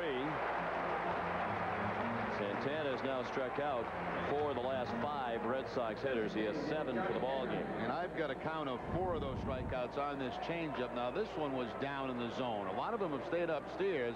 That one down and in. I mean, against right-handers, normally those lefties like it down and away. But I'll tell you, it's got to be very deceptive because we're seeing too many of these left-handed, right-handed hitters taking that pitch from Santana. Damon hits a chopper to second. Rivas 2 more no. 2 outs here in the 6th. Time for news. Sunday nights on Nesson, the Mad Fisherman Charlie Moore takes over to bring you Nesson Outdoors from 8 to 11 p.m. each Sunday night. Charlie will take you through the best outdoor programming that New England has to offer. So don't miss the Mad Fisherman Sundays on Nesson.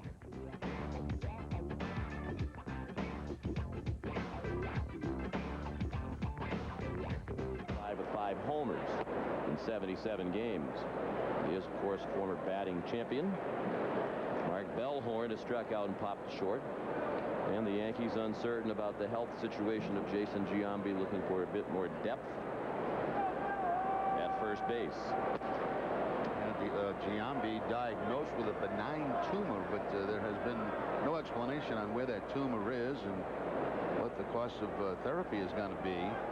But they obviously are very concerned about Giambi, and Tony Clark has been struggling some recently, and Olerud maybe could give them a little bit of a lift. Certainly still a very good defensive first baseman.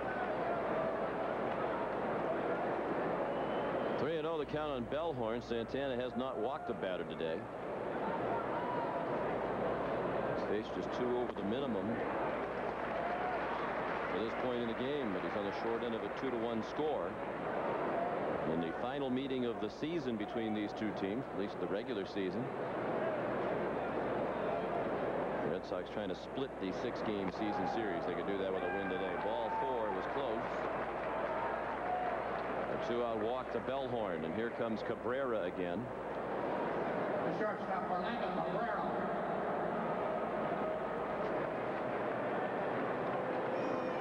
He homered on a 2-1 pitch in his first Red Sox plate appearance in the first inning. Popped out to the catcher LeCroy and foul ground back by the screen in the fourth. Curtis Pride, the last player to do that for the Red Sox in '97. Rob Deere, John Kennedy among the others, the 7 others who have done it. If you tuned in late, here's a look at the home run.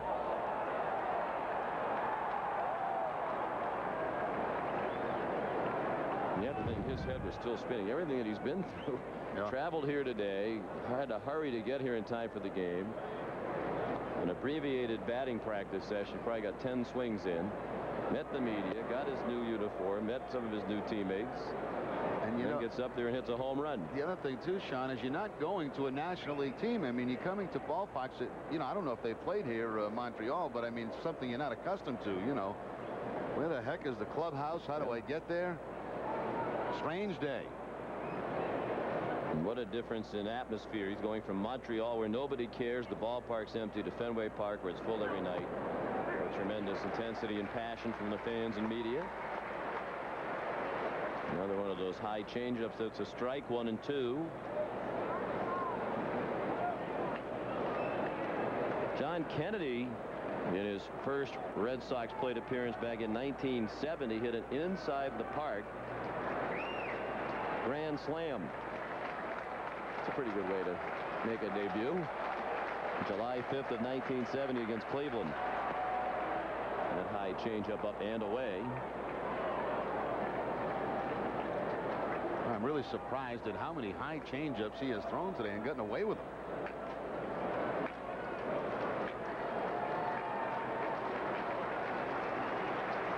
Two and 2 on Cabrera. 2 outs, Bellhorn at first. 2-1 Boston, the 6th. And a pitch in the dirt. 3 and 2. Bellhorn will be running with the payoff pitch. Manny Ramirez on deck.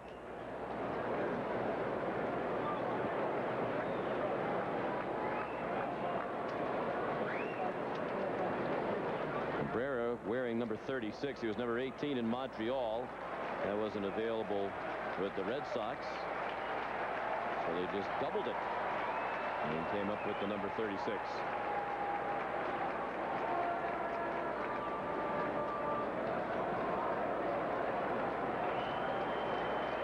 And in from a little baggy. Maybe he likes it that way, as some of today's players do, but perhaps they'll tailor it for him now that he's here. And as Joe Cocker would say, they can size him up.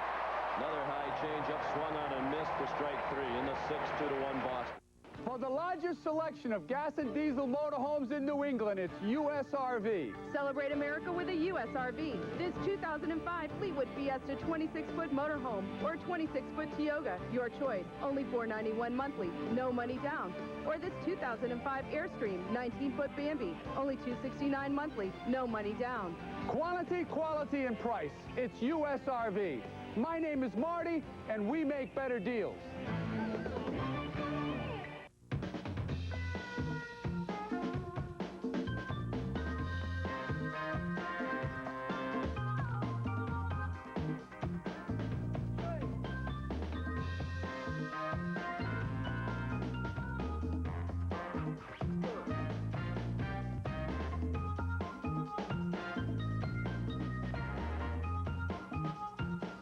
Money on your mind?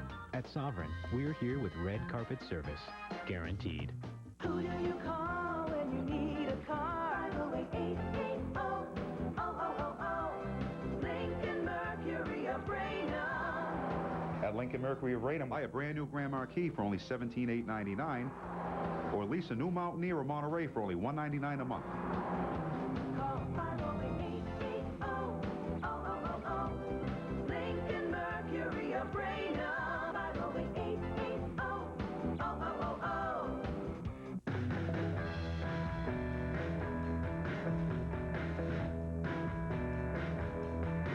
I said, little honey bunny, tell me what you're 20.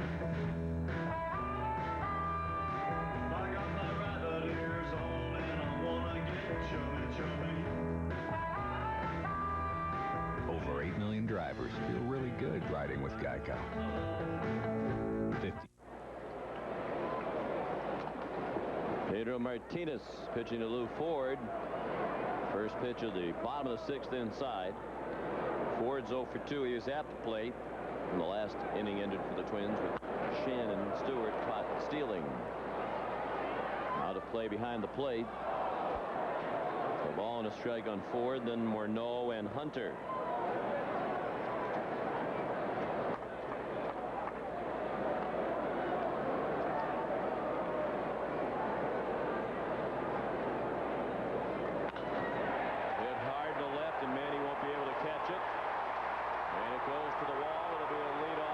Hit for Lou Ford. They've had a base runner, at least one in every inning. But to this point have managed just the 1 run back in the 2nd. Yeah, Lou Ford gets about an 88-mile-an-hour turnover fastball that time from Pedro and shoots it quickly down that left field line. What a year this has been for Lou Ford. Become a fan favorite here in Minnesota. Every time he comes to the plate, he gets that Lou chant. Which is spurred on by our old pal, the legendary public address announcer here, Bob Casey. Yes.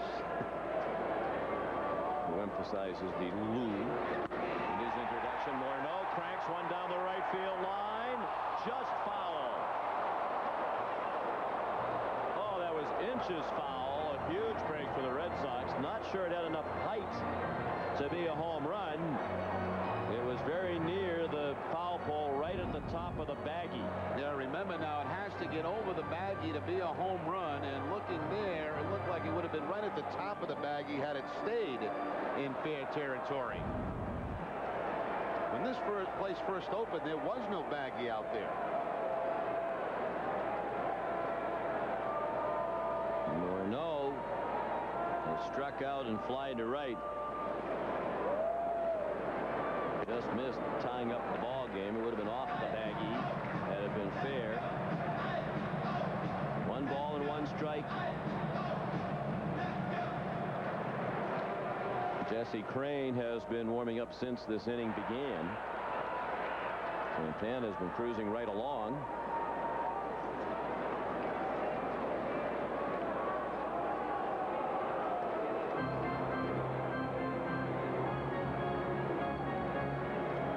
Justin Morneau is 23 years old from New Westminster, British Columbia, near Vancouver. Throw to second, and Ford is back. Cabrera trying to sneak in behind him. You have to be careful with Lou Ford. He's got 13 steals on the season. Again, Pedro, very quick feet, whether he's picking off runners at first or at second base. Cabrera doing the best he can to hold him as close to the bag as possible. Morneau does a good job getting the ball to the right side. The fans applaud the youngster. Ford, the tying run at third with 1 out. For scores, interviews, highlights, and more, tune into NESN Sports Desk. It's a fast-paced 15 minutes of what you need to get your morning sports fix. NESN Sports Desk, mornings starting at 5.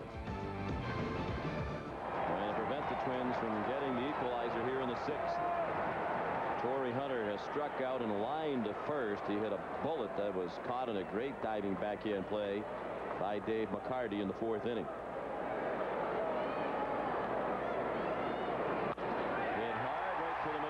Tie game. A base hit for Hunter. In comes Ford to make it 2-2.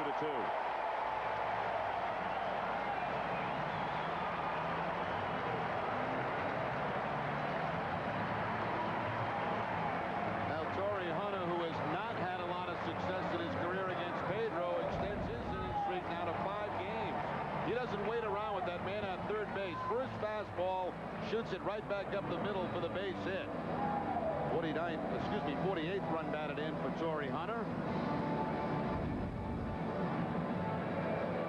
I agree with that approach too. When you got a strikeout pitcher like Santana, like Pedro, that man at third base, why wait to get down in the count? You get a first pitch fastball over the plate, take a hack at it. And Hunter a threat to run. He takes off, and he's going to make it to second. He started towards second while Pedro still had the ball. Pedro threw to McCarty, but by the time McCarty wound up to throw, Hunter was a long way towards second base, and Cabrera was still trying to get over there to take McCarty's throw. Yeah, all Pedro had to do was step off and go right to second base. I'm not sure he ever saw him leave, because if he did, the only move for Pedro is to step off the rubber. And then Hunter would have been dead. But instead, he's now the go-ahead run in scoring position. 13th steal of the year for Hunter. Moves him into a tie for 9th in the American League in that category. And Jock Jones, who won the game with a homer off Alan Embry last night in the 8th inning, breaking a 4-4 tie, is the hitter. Sean, that's the way you have to play the game against great pitchers. You can't sit around and wait to bang together 3-4 hits. You've got to take some chances.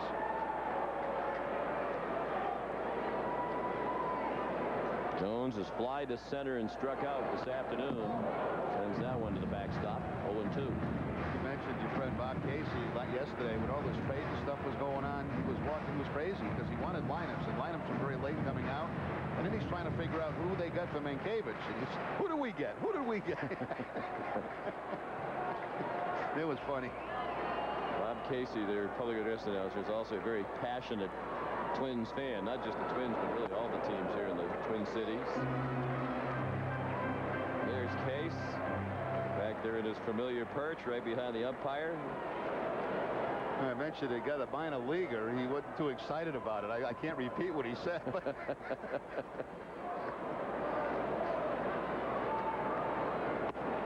swing and a miss. And a pitch down.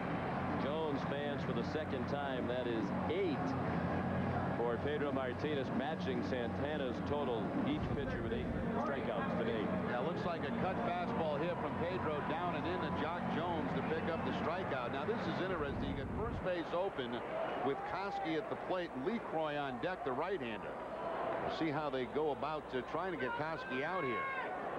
We haven't retired him yet today. He doubled and scored in the second and walked in the fourth. The only walk given up by Pedro. Lee Croy on deck. Hunter with good speed at second.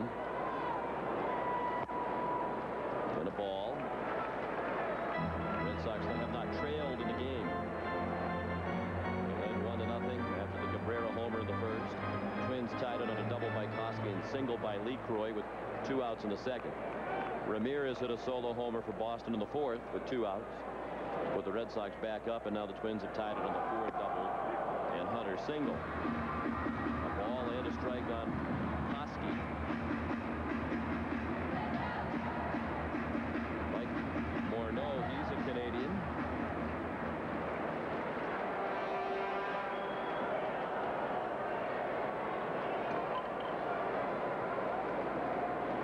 Koski's from Manitoba.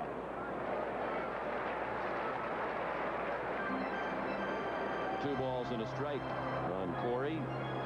Been the Twins' third baseman since 1999.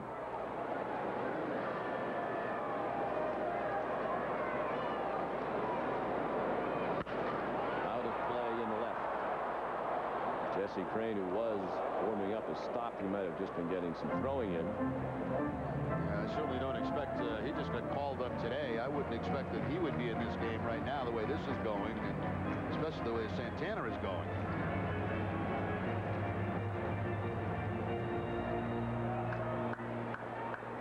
Ron Gardenhire is the Twins manager. Took over for Tom Kelly. Gardenhire's done a terrific job here. Jesse Crane, of course, a pitcher, was called up to replace Doug Mankiewicz, a position player.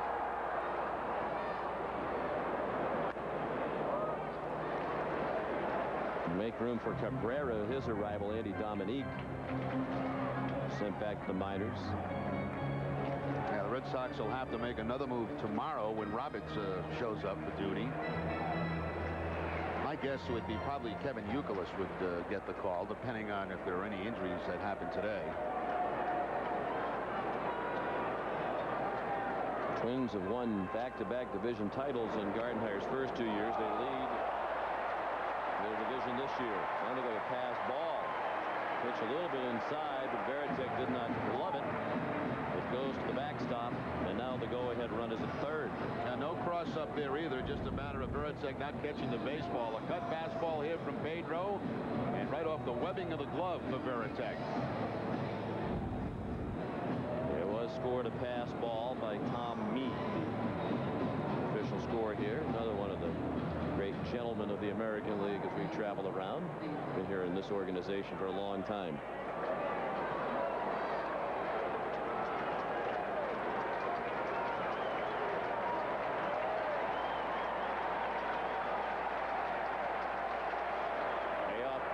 Check swing and a tapper foul down toward Al Newman in the third base coach's box. Excellent changeup by Pedro, and it's almost like Corey Koski just had the bat stuck out over the plate, and the ball happened to hit the bat.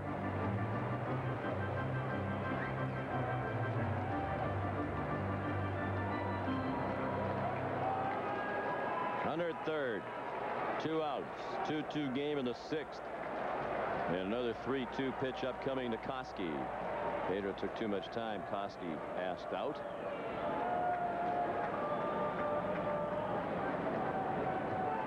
The Yankees are now leading Baltimore 9-3. They're in the bottom of the 6th at Yankee Stadium.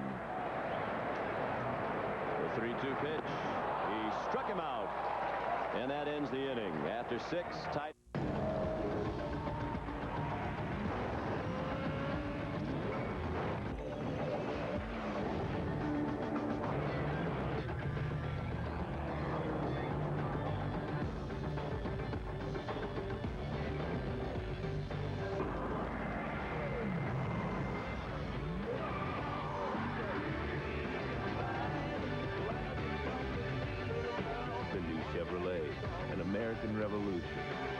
You know, it's not like having your first baby isn't. Join everyone who already knows when it comes to customer service, Adelphia brings it home. And with Adelphia's new easy access customer phone number, getting customer service is quicker and more convenient than ever before. Just dial toll-free 1-888-683-1000. Check your account balance, make a payment, verify an appointment. You can do all of this and more at your convenience. Enhanced customer service is at your fingertips 24/7. You can only get that with Adelphia. On June 4th, my big brother was sentenced to 7 years in prison for a gun crime. That day, he sentenced me to 7 years without my best friend. When you commit a gun crime, your family pays the price. On September 15th, my son was sentenced to 10 years in prison for a gun crime. That day, he sentenced me to 10 years of worrying if my baby is okay. When you commit a gun crime, your family pays the price. On June 4th, my big brother was sentenced to 5 years in prison for a gun crime. That day, he sentenced me to 5 years of walking home alone from school. When you commit a gun crime, your family pays the price. 100 years ago, Lewis and Clark set out to discover an all-water route to the Pacific. But what they really discovered are qualities we can still learn from today. Walk with them and see what you discover. Roach at the Hubert H. Humphrey Metrodome in downtown Minneapolis, Minnesota. The final game, rubber game of a 3-game series. Red Sox and Twins tied at 2. And Manny Ramirez leads off against Johan Santana and takes a strike.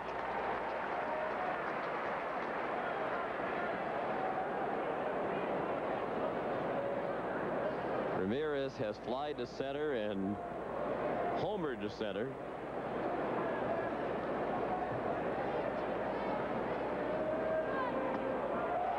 Swing and a miss.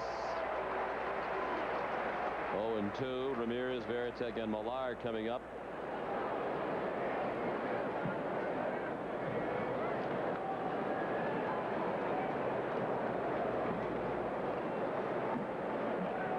Santana is fan date, Martinez 9.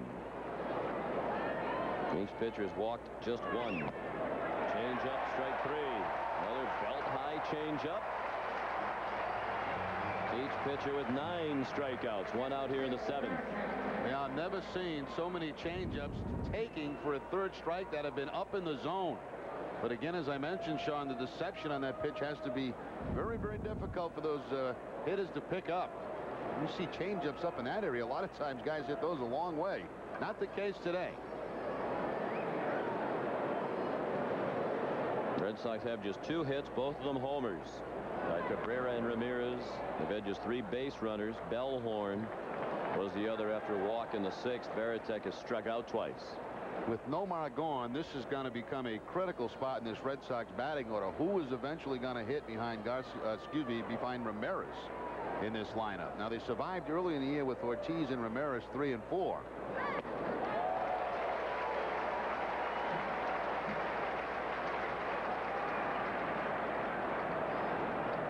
Who do you think is the best candidate? Right now, they're going to have to, in my opinion, go with the hottest hand. Whoever's swinging the bat the best at that particular time, I think it's going to be a mix and match depending on who's pitching. Look out, that hit him. Fastball up and in. Got Varitek on the arm. It appeared. He's aboard with 1 out. Now, if A-Rod had done this, he would have been, there'd been no suspensions. Just drop your bat and go to first base and happy you got a base. Varitek taking that fastball. It looks like maybe off the elbow. Tough to tell from that angle. But you drop your bat, you walk down, and you're happy you're on base.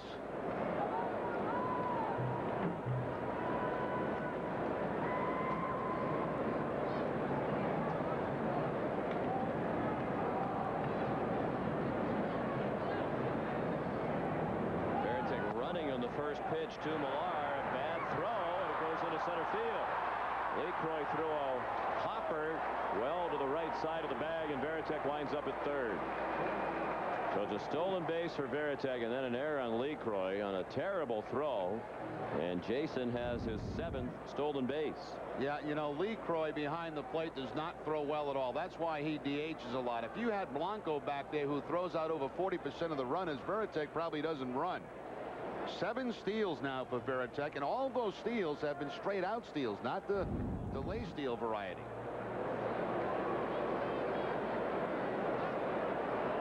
Second on the team now by himself behind Damon's 12. Millar pops it up the infield in. This will be close by the dugout, and it's about 2 rows back. One of those elevated box seats. Break for the Red Sox. That was a foot or 2 away from being catchable. Millar has bounced back to the mound and struck out. You know that old separated at birth thing? Yes. Andy Dominique, who was sent down today, and Matthew LeCroy. Yes. They look a lot alike, don't they? Yes, they do.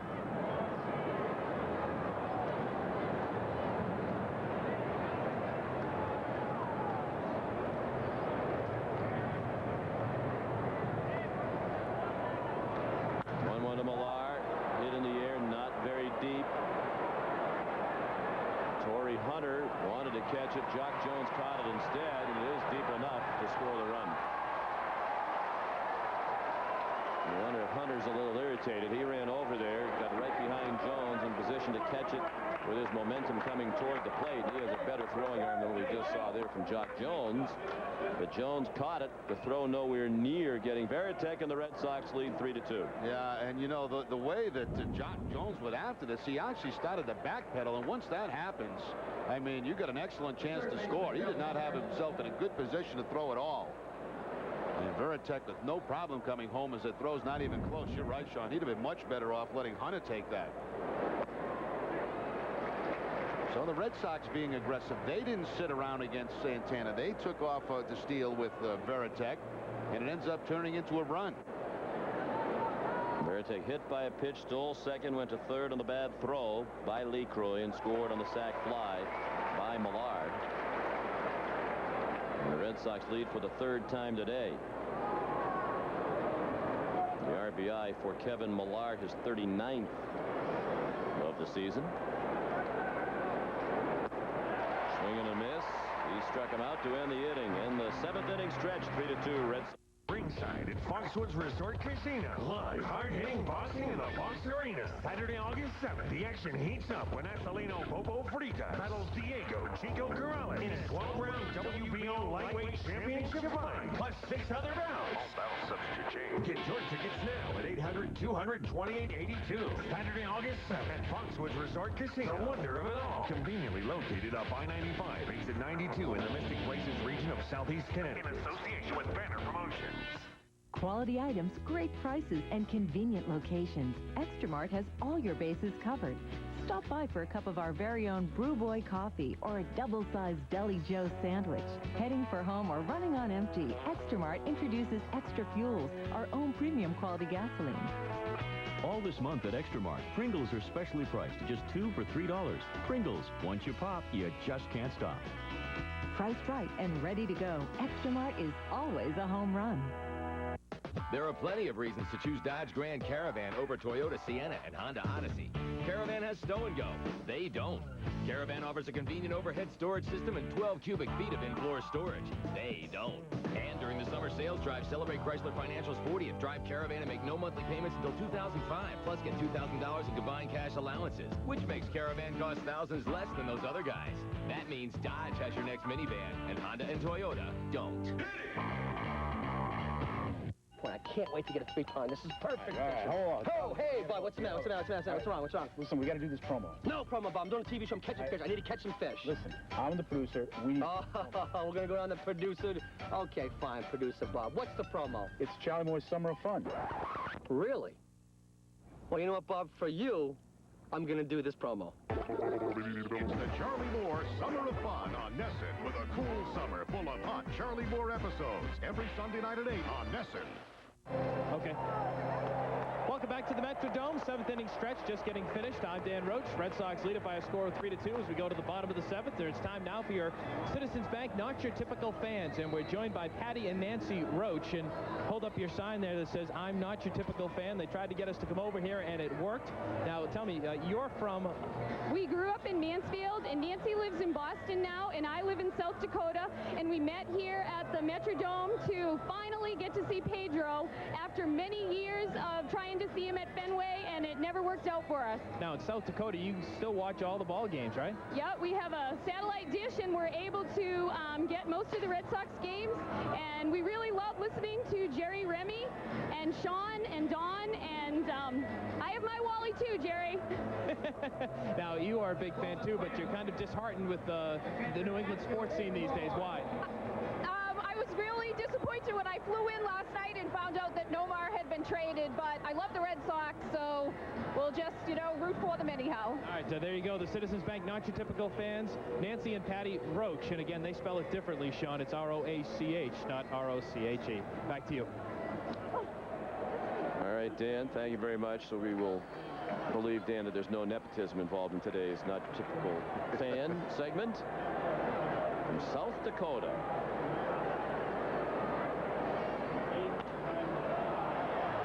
Matthew LeCroy pops one straight up as we go to the bottom of the 7th. Veritek makes the catch. 1 out here in the 7th inning. Here is a look moments ago at the action at Wrigley Field, the 3rd at-bat of the ball game for Nomar Garciaparra against the Phillies, and he was out on a routine ground ball down to 3rd. So Nomar is now 0 for 3 in his Chicago debut, and as you see, the Phillies lead in the 6th inning, 3-2. Greg Maddux going for career win number 300 there. Of course,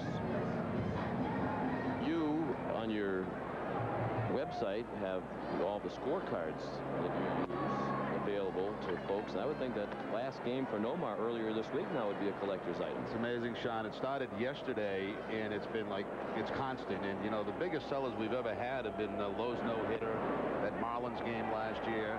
This is going to blow it away. I mean, everybody wants Nomar's last game. And, of course, that game was that Wednesday game in Baltimore. He went 1 for 3 in that. So the order's been flying in for Nomar's last game as a member of the Red Sox. So Dyer, the pinch hitter, strikes out. He was batting for Rivas. 2 outs in the 7th inning. The out-of-town scoreboard brought to you by Volvo. When you drive out of town, drive safely, drive Volvo. Yankees hammering the Orioles 9-3. Homers for Tony Clark, Kenny Lofton, and Alex Rodriguez. For A-Rod is 28th. Tied with Manny Ramirez for the league lead. They both homered today. Chicago trying to end that 7-game losing streak, and they do with a 6-4 win. Ben Davis and Aaron Rowan hit home runs for the White Sox. Foul ball for Shannon Stewart. Tampa Bay leads Toronto 5-3. Trip to Tampa Bay next on the agenda for the Red Sox. Huff is 19th homer for the Devil Rays. Eric Chavez has hit his 19th for Oakland, and they lead Texas 3-0. Seems like they've played each other every day for the last month. Kansas City 6 and Cleveland 2. They're in the 4th at K in Kansas City. Seattle and Anaheim underway shortly with Ryan Franklin against Bartolo Colon, who's really pitched well lately for the Angels. Stewart sends one out of play. Atlanta and the Mets in a back-and-forth ball game in Atlanta, 6-5 for the first-place Braves. A homer for Andrew Jones. Cincinnati leads, now trails. They led 5-4, but Houston has just taken a 7-5 lead. Check swing, strike 3. A 1-2-3 inning, 11 strikeouts for Martinez. Flying to the Washington area for business?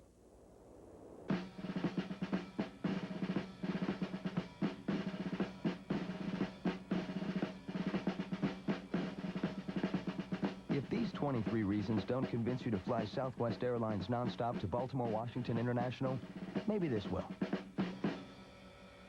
You can fly to BWI for just $49 one way. You are now free to move about the country. So, Mr. Ramirez, you know what you want?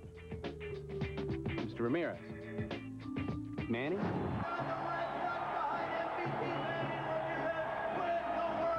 Manny. Yeah, take that. Major League Baseball Authentic Collection. Size 11. Yeah, exactly. Good choice. Olympia Sports knows exactly what you need to gear up for the season, like the Reebok Major League Baseball Authentic Collection. Series MVP, huh? Yeah. Get it at Olympia Sports.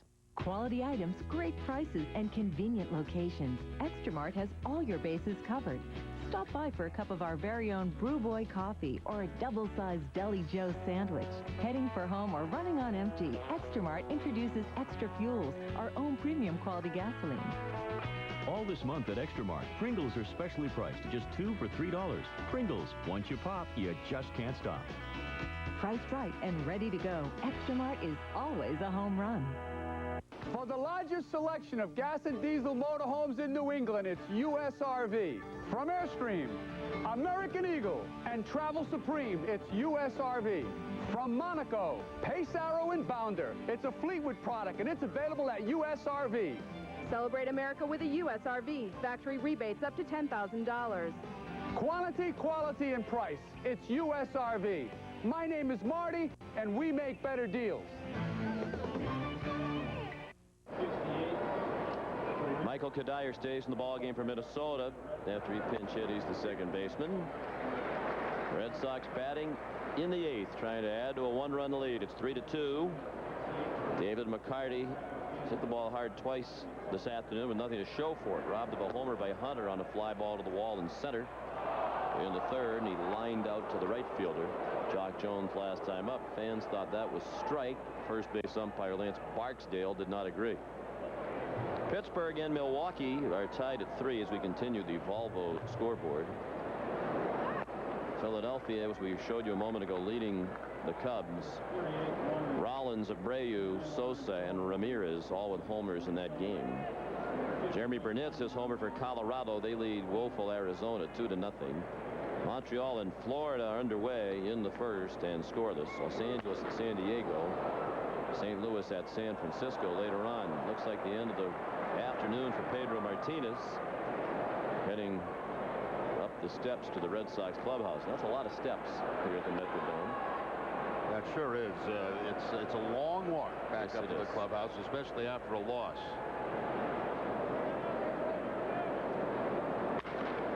McCarty sounded like he broke his bat. Hit it to Koski, who threw him out. It looks like Mike Timlin will be the new pitcher. Then we go to the home half of the 8th.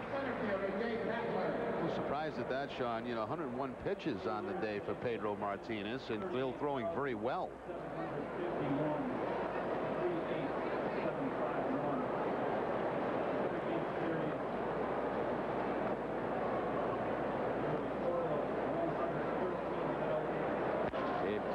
Slashes at the first one and sends it foul wide of third.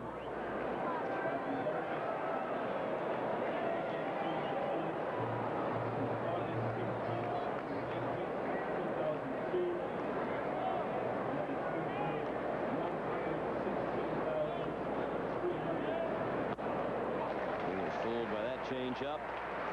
Kapler is grounded out and struck out. The attendance here this afternoon, as you look at Alan Embry joining Timlin now in the bullpen, 38,751. So a terrific weekend at the box office for the Twins. More than 113,000 folks came here for the 3 games. Their best 3-game series attendance since the 2002 season. And the good news for the Red Sox is Pedro Martinez. Remember that last start where he kind of aggravated a hip as he was making a pitch on a wet pitcher's mound. No problem for him this afternoon. Pedro with 11 strikeouts, matching his season high. Wandering Cone, who was the winning pitcher here last night, warming up.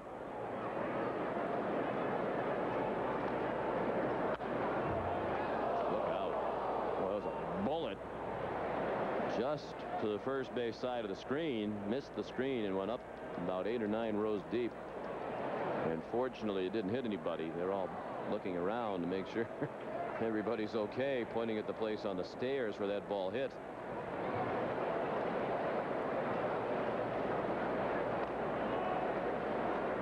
Two and two on Kapler, with 1 out and the base is empty.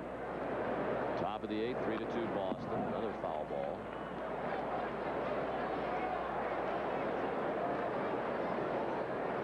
How do you think Dave Roberts is going to be used when he gets here? I asked Francona about that this morning. He says, I've got to play him as much as possible because of his great speed. He's got 33 steals. He's only been caught 1 time this year.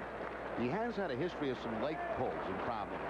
But I think it's going to be a platoon out in right field. I really do. I asked if there's any chance that he would move Ramirez to right field now. With the, Nixon out of there. Roberts more, I think, suited for left field or center field. But he said, no, he said, I don't want to disrupt anything with Ramirez right now.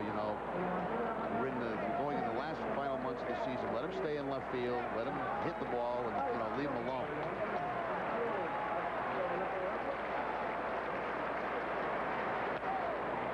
Hold down the line, foul. You can imagine Francona last night. I mean, this all happened so quickly yesterday, right at the last minute. And I can imagine last night when he got back to the hotel trying to figure out which ways he's going to use this lineup, what it's going to look like as far as the batting order goes, how he's going to get time for all of these guys to play. I don't think it's something he's really clear on yet. The 9th pitch of the at-bat is low, and it makes it a full count. As he said, it's not his job to keep everybody happy. That's not why we're here, he said in the interview with Dan Roche before the game. But that was nice to hear. Yes. Because there are going to be some players that are going to be upset. But you know what? Tough. Yeah, it's a nice problem to have when you have too many good players. If there is such a thing, I don't think there is. So Kapler battled but finally succumbed, and each pitcher has struck out 11 now.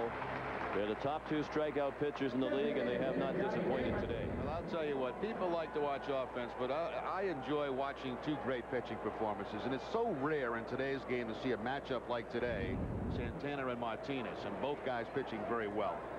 Red Sox have had only 4 men reach base. 3 of them have scored. Solo homers by Cabrera and Ramirez, and Veritek, who was hit by a pitch, wound up coming around to score. The only other base runner was Bellhorn, who was stranded in the 6th inning. Red Sox left only 1 man on base. Changeup looked like a strike, called the ball. 1-1 on Damon, who was grounded out 3 times.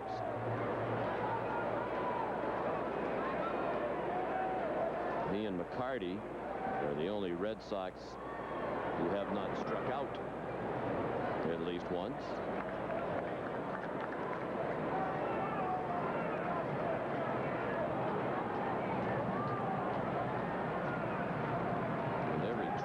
Struck out at least once, with the exception of Guzman. Swing and a miss. What's great about these guys, too, not only are they power pitchers and strikeout pitchers, but they work quickly. We're not yet at the 2-hour mark in this game. We're in the top of the 8th inning.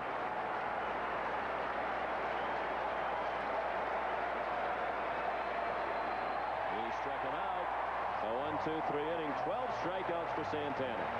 Do you know what it takes to be in business for 15 years? Well, at the car store, we do. With the largest selection of quality, low-mileage vehicles and the best customer service. Your choice of this 03 Ford Focus or this 03 Old Bolero for only $45 a week. Or take home this 01 Toyota Camry with only 25,000 miles for just $12,995. All of our vehicles are fully serviced and eligible for an extended warranty up to 100,000 miles.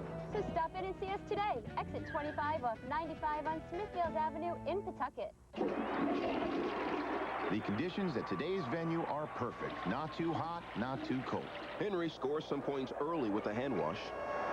Good move avoiding the pants there. No surprises in this routine. Wait a minute. Booyah! What a finish! This moment deserves a Pepsi Edge. Reward yourself with new Pepsi Edge. It has full-on flavor, but 50% less sugar and carbs. So feel free to celebrate any little achievement. Years of conditioning really paid off there.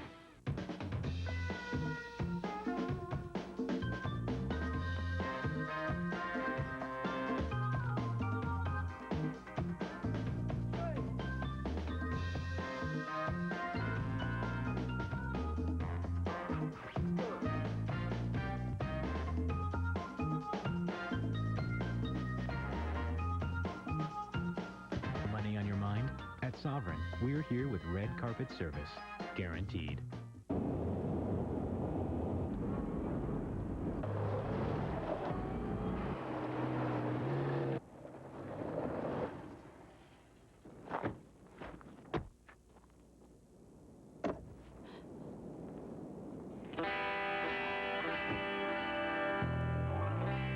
A million uses and counting.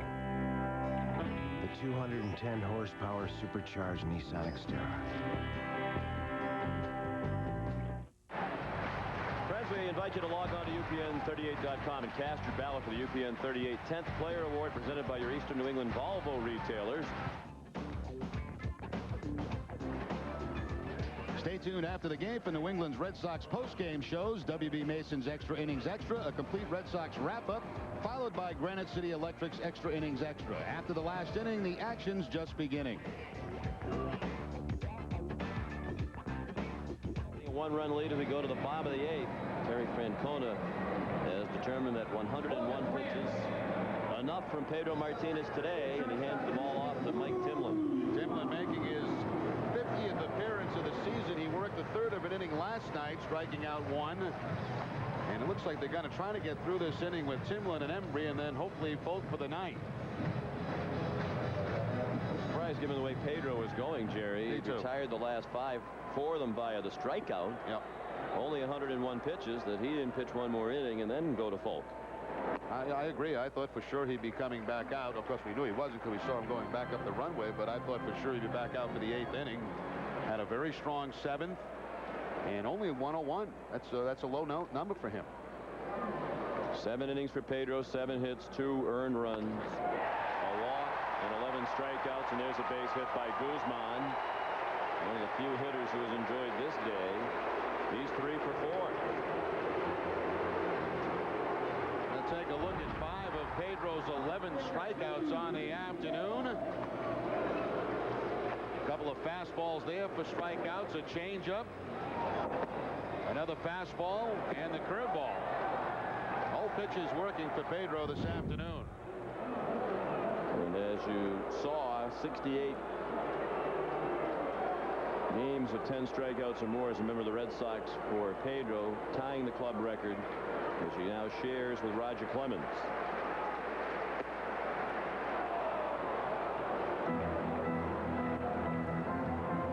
Lou Ford doubled and scored, leading off the 6th time he tied the game. A long look down at Al Newman. He's the number 3 hitter, but it's certainly possible that they would bunt. It's also possible they could hit and run.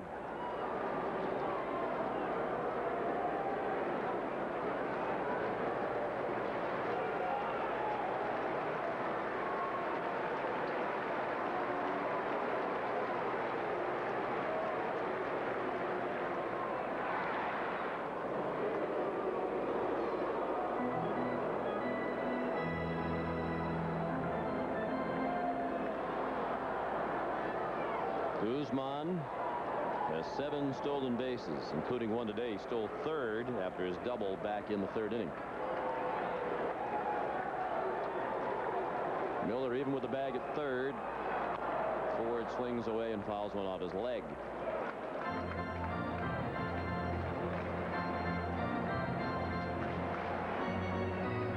Double-barreled action in the Boston bullpen. Alan Embry and Keith Folk. Wandering Cone has been throwing in the Minnesota pen. They were congratulating Santana after the last half inning. It's likely he is finished. And that Rincon will pitch. And we go to the top of the 9th.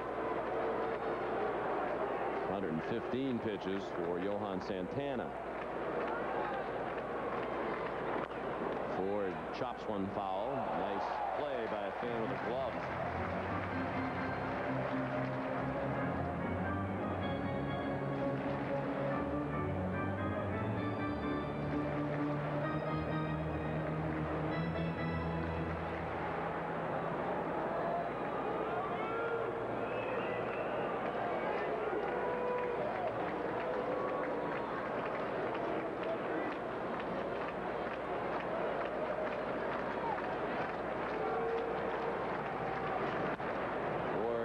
One straight back.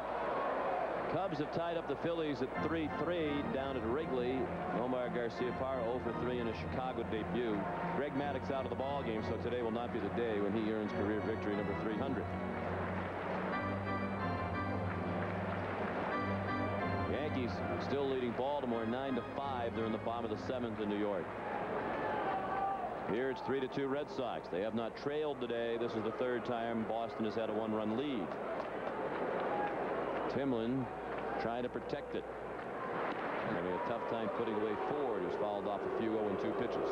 Gave that Yankees score, Sean. You know, the Baltimore Orioles have had a lot to do about who's in first place in the American League East. Red Sox have big-time trouble with Baltimore. The Yankees seem to beat them all the time.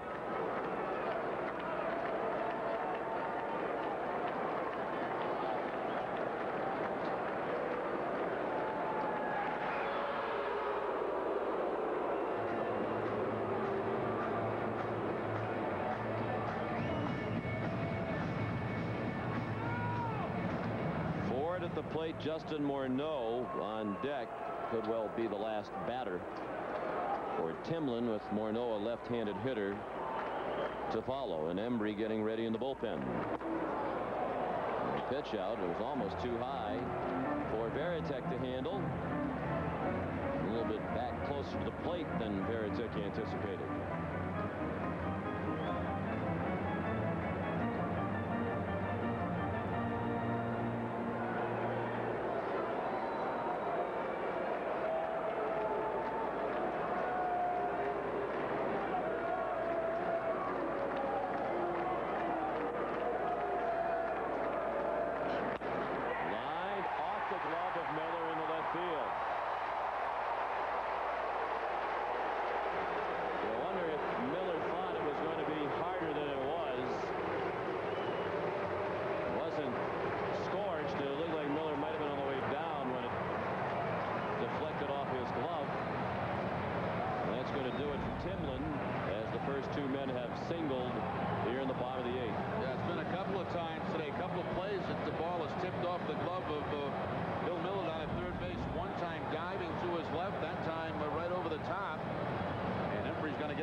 Hyundai's on a winning streak. And during Hyundai's winning streak summer clearance, save big on the popular Hyundai Santa Fe. The Santa Fe costs $4,400 less than a Toyota Highlander when comparably equipped. And right now you get up to $2,250 cash back or 0% APR on every Santa Fe. Plus, Hyundai's dedication to quality lets us offer America's best warranty. 10 years, 100,000 miles. So don't waste money. Smart size your SUV at Hyundai's winning streak summer clearance. Get a 2004 Hyundai Santa Fe with up to $2,250 cash back at your local Hyundai dealer. Yeah, here we go, Bobby! Here we go, Bobby! So let me get this straight. You invite us over here to watch the big game, and your cable company doesn't even carry it? Thanks, dude. You want the truth about cable? Are you a fan or what? Boo-hoo-hoo! I can't watch the game. Don't cry about it. Switch to DirecTV. Call right now and receive a 4-room DirecTV system with standard professional installation free. That's right. Plus, get over 130 all-digital quality channels for only $39.99 a month.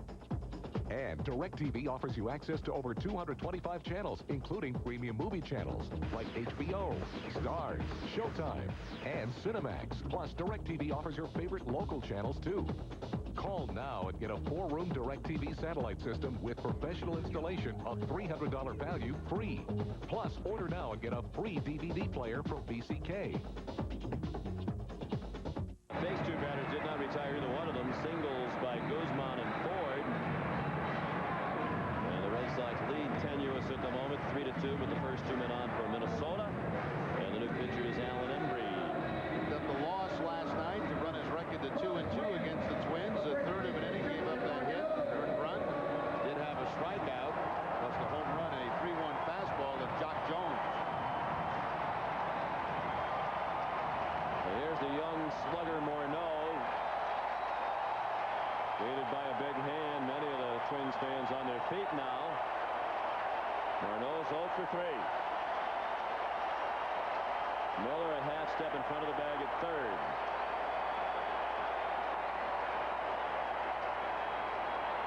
Embry's first pitch, a little bit low and away. Could be one batter and out for Allen with Torrey Hunter on deck and Keith Folk still warming up in the Boston bullpen. Red Sox lead 3-2. They've been out hit by the Twins 9-2.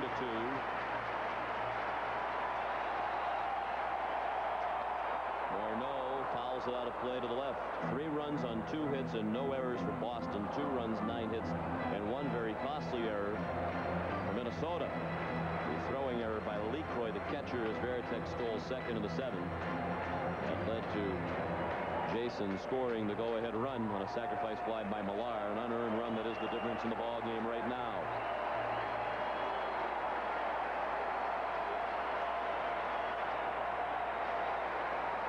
The 1-1 pitch with the runners going, swing and a miss, throw to third, and he is safe. The Twins pull off a double steal. Guzman in the third and Ford in the second.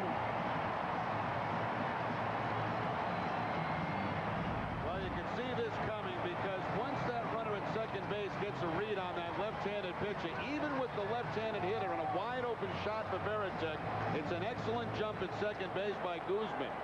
Most left-handers, because they have their back to that runner, and they're able to get a much better jump against lefties. They're usually slower delivering the home plate. Good play by Miller to handle that throw and prevent it from going down the left field line. That could have been disastrous. So now the tying run at third. The go-ahead run at second. 1-2 the count on Morneau.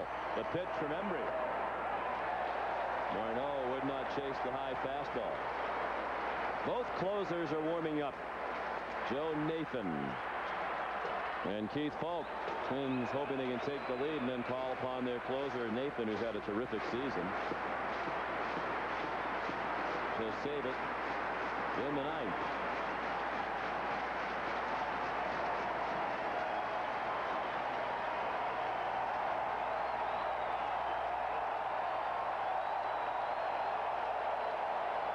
And it's very loud underneath the roof of the Metrodome. just missed. Emery has thrown a couple down there to Morneau and hasn't gotten the call on either one of them. Now tries to pick up the outside corner and just misses the outside corner. Good call by the home plate umpire. He's had a very good day back there. Paul Emmels had very few complaints from hitters or pitchers.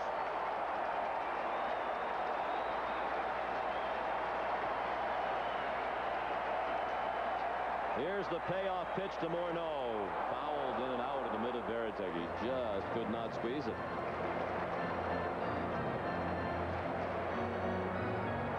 You have to admire Ron Gardenhire. There's no caution in his approach to managing. Got 2 men on and nobody out, and has a double steal with his cleanup hitter at the plate. Yeah, we were mentioning there's no way they're going to bunt with Morneau. I'm sure he hadn't done that ever maybe in his minor league career. Another 3-2 pitch. And a fly ball, well hit right center. Kapler, after a very long run, makes the catch on the warning track. Both runners tag. And Guzman scores the tying run. Now problems with the throw. Cabrera throws home, not in time. The throw from the outfield got away, and Lou Ford scampers home to give the Twins a 1-run lead.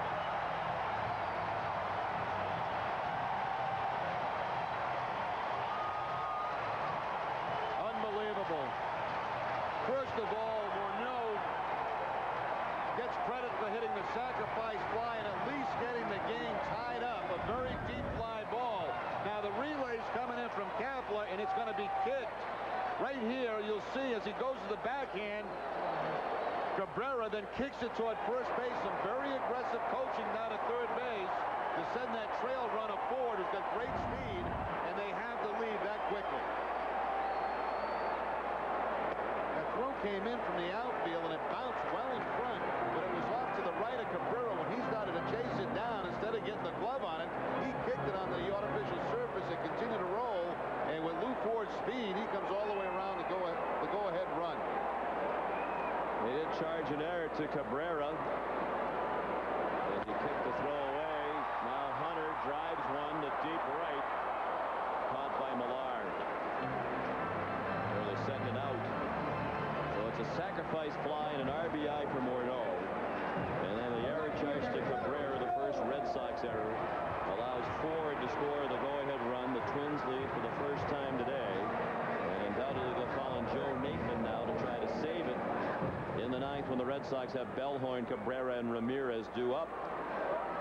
It has been a sparkling debut for Cabrera, and that was not an easy play, as he had to run after the throw that wasn't right at him coming in from Kapler. Well, my question is where is the cutoff man there, Bellhorn? Because you're not going to have a play at any base. You're not going to have a play at home nor at third base from as deep as he is. So, in my opinion, the second baseman should be out there to get that relay from the outfield and run the ball back in.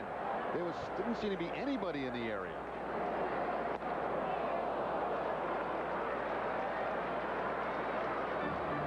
Swing and a miss by Jones, who hit the game-winning homer off Embry yesterday. He's 0 for 3 with a couple of strikeouts today. And in the hole, 0-2 here.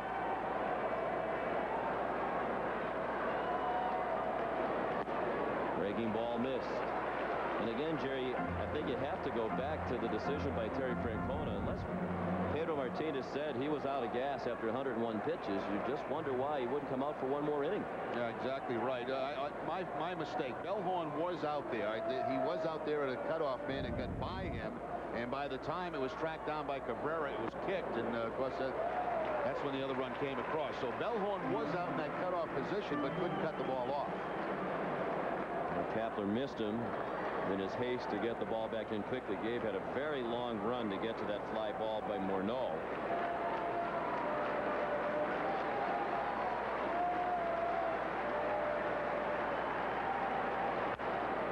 Jones sends one to short. Cabrera there. And that's the inning, but a bad inning for the Red Sox. The Twins lead for the first time.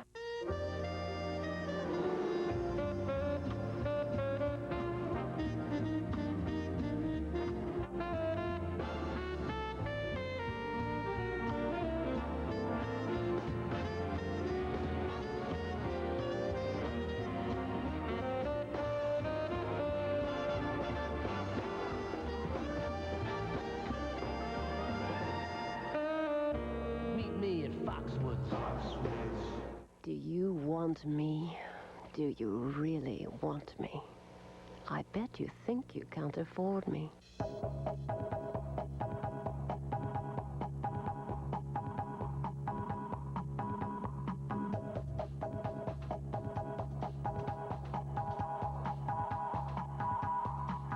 Find your own style at IMG, International Motor Group, 4657 Post Road, Warwick, Rhode Island. The amazing New England Patriots are Super Bowl champions once again. Touchdown, David Gibbons! We live the thrills of the Patriots' exciting championship season with Sports Illustrated and the great new NFL Films DVD, the New England Patriots Super Bowl 38 champions. Plus, this special Sports Illustrated hardbound commemorative. This individually numbered classic offers an inside look at the Patriots' second great Super Bowl season. Both are free with your paid subscription to Sports Illustrated, giving you 56 issues for only $1.59 an issue. Save over 50% off the cover price. Touchdown, Patriots! This Wilson Super Bowl football, designed exclusively for Sports Illustrated, is also free when you use your credit card. You can't get this one-of-a-kind collectible anywhere else. Call now. You'll get all 3 great Patriots collectibles free. Don't miss your chance to celebrate the NFL champion New England Patriots with this fantastic Super Bowl package, available exclusively from Sports Illustrated. Call now. We can't reverse the curse, but we can rewind the week. Tune in to Granite City Electric's Red Sox Rewind, hosted by Eric Freed. A 30-minute review of Red Sox profiles, interviews, and highlights. After an exciting week, unwind with Rewind. Mondays and Tuesdays at 5:30 p.m. and 11 p.m. only on NESN. Red Sox down by a run in an all-new battery for Minnesota. Joe Nathan, their closer, pitching to Henry Blanco, the new catcher. And Mark Bellhorn takes Nathan's first offering high. Nathan's had an excellent first year for the Twins. Nathan, of course, with 29 saves and 30 opportunities. He picked up the save last night against the Red Sox. Oh, not what he wanted to do. Hit the leadoff man. That one seemed to sting Bellhorn for a moment. He's now walking down to first. Well, the Red Sox had the leadoff man last night on against Nathan. They pinch ran Kapla. He stole and was thrown out at second base.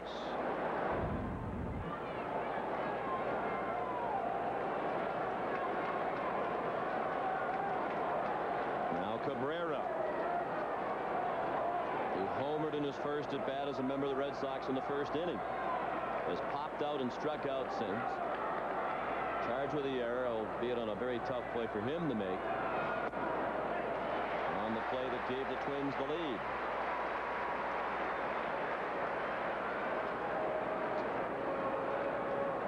One strike on Cabrera. He knows Nathan well from the National League. He's a former San Francisco Giant.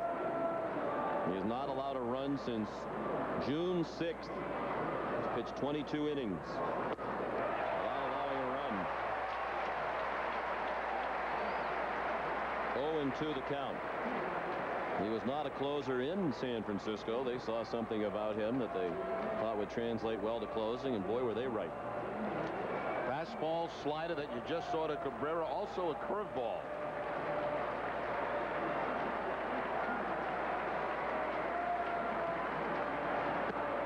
And a wild swing and a miss. Cabrera strikes out. An up and down debut for Cabrera. Got off to the tremendous start with the homer on the fourth pitch he saw. Hitless since. And one out now in the ninth. Yeah, Nathan quickly gets ahead. You don't have to throw a strike then. See if the hitter will chase, and that time Cabrera did chase. Santana, the starter, pitched 8 innings and allowed just 3 hits. Excuse me, 2 hits and 3 runs. 2 of them earned. He walked 1 and struck out 12. He has struck out 112 batters now, Santana, in his last 11 starts. Hit a batter, gave up 2 solo homers through 115 pitches. And Ramirez a swing and a miss.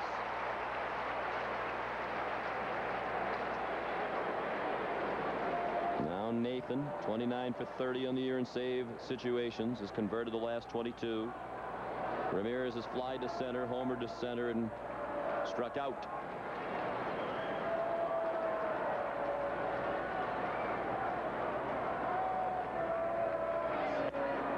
Fastball up and away.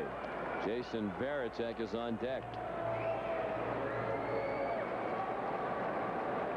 The Twins have 4 runs on 9 hits and an error. The Red Sox 3 runs, 2 hits and an error. Each error was costly.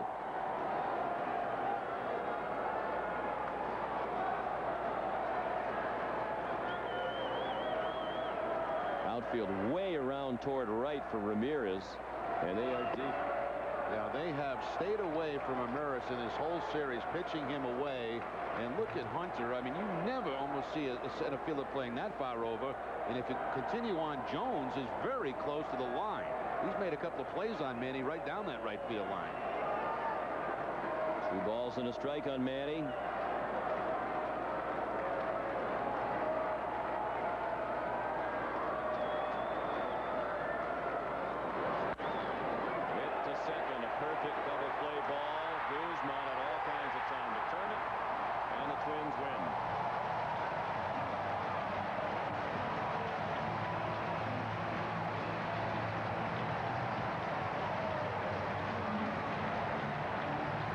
Tough loss for the Red Sox. They lose the last 2 in the series, each by 1 run, as the Twins come from behind, get 2 in the 8th, and win it 4-3. We'll come back with the totals and more from Minneapolis right after this. Know the score before the game with NESN's new 1-hour pregame show. Olympia Sports presents the Boston Globe pregame report. 1 hour before game time on NESN. Are you looking to sell your home in Rhode Island or southeastern Massachusetts? Call Robert W. Clark at 1-866-9-RI-SOLD for your very own free market analysis. Go with Robert W. Clark, a proven performer. 1-866-9-RI-SOLD.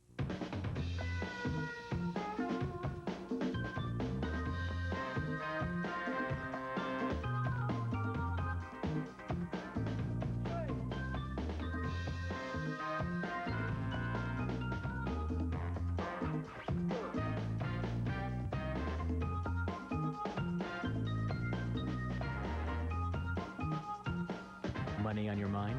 At Sovereign, we're here with red carpet service. Guaranteed. You know, it's not like having your first baby isn't stressful enough. I have to worry about which team my kid swears allegiance to. The Sox or Yanks. I mean, I married a hardcore Yankees fan. Yeah, I know, the enemy. But things are fine with us. When our teams meet, we watch the games in separate rooms. But my baby is different. It's my flesh and blood. I mean, to see my little girl in pinstripes? Oh, the horror.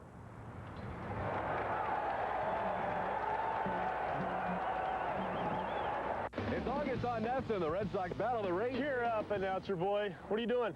I'm doing a promo. All this TV, it's easy stuff. They look easy, but...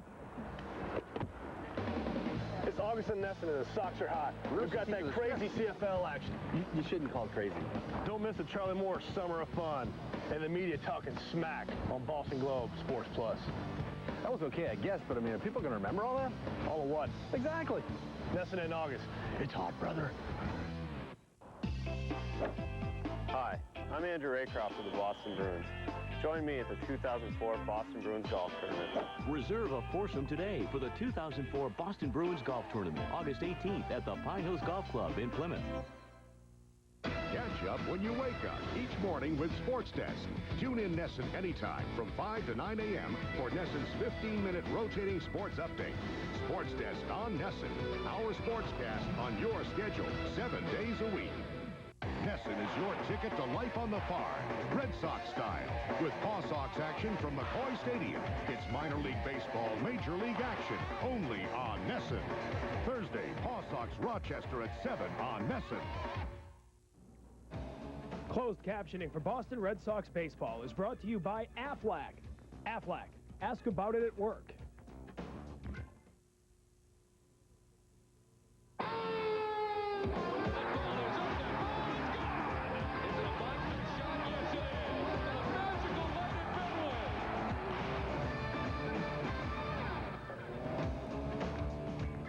The score tells tells the story of this one. The Minnesota Twins get 2 runs in the bottom half of the 8th inning. They take 2 out of 3 from the Red Sox, and once again, the Sox are unable to win a series on the road. Twins win at 4-3.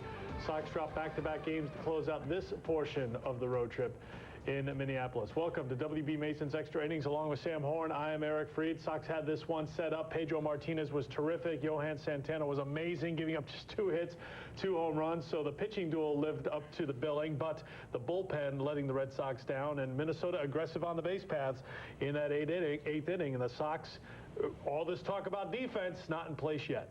For the second game in a row, you had the bullpen coming in and being able to give it up. You would like to think that defense, since that's what we're supposed to be addressing right now, wouldn't be an issue, but today it shot them in the foot again. All right, we're going to show it to you coming up here in a minute. Here's what's on the table as we wrap up this loss in Minneapolis. Sox flying out and heading on to St. Petersburg to take on the Devil Rays for 3. Pedro Martinez was cruising, 101 pitches, 7 strong innings, but he comes out. Mike Timlin, Alan Embry come in after that. So we'll talk about the Pedro Martinez leaving.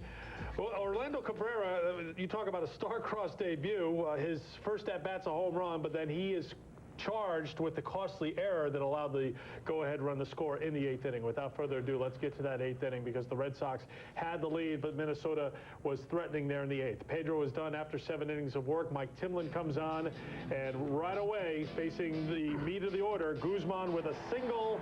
Lou Ford would follow up with a single. So it's first and second with nobody out for the Twins, and after that, the Twins would get a little aggressive. There's Lou Ford, so Timlin was hit hard. That's off Phil Miller's glove.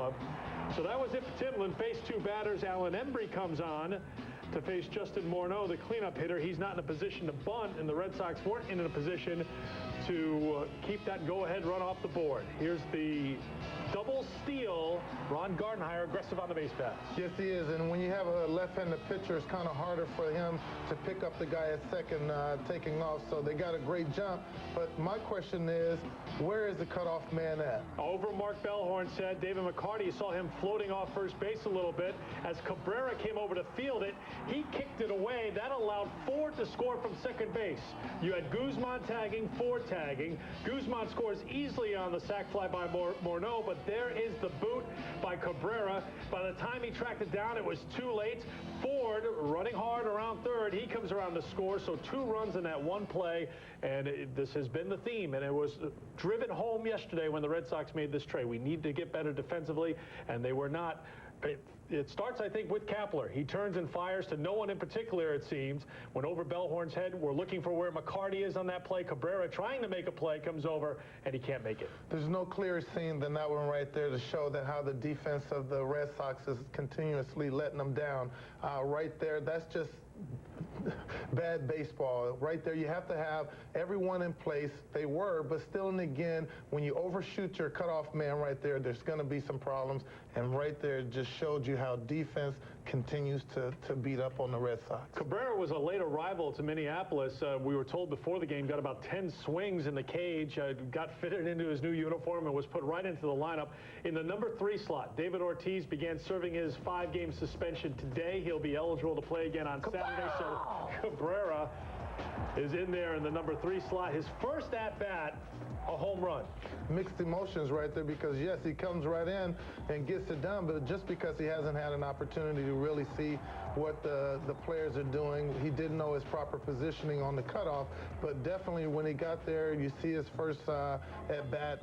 You know, you can't start much better than that, but I guess you can't end much worse than that. Yeah, after that, he popped out, fouled to the catcher, then struck out twice, then had the key boot in the 8th inning. So a tough beginning for Cabrera. Started so well, but then the error in the 8th inning. Okay, now this pitching matchup was terrific. I mean, Johan Santana was absolutely amazing, and Pedro matched him pitch for pitch. Let's start with Pedro and what you saw from him today because he was in command. The 2 top strikeout guys in the American League did not disappoint.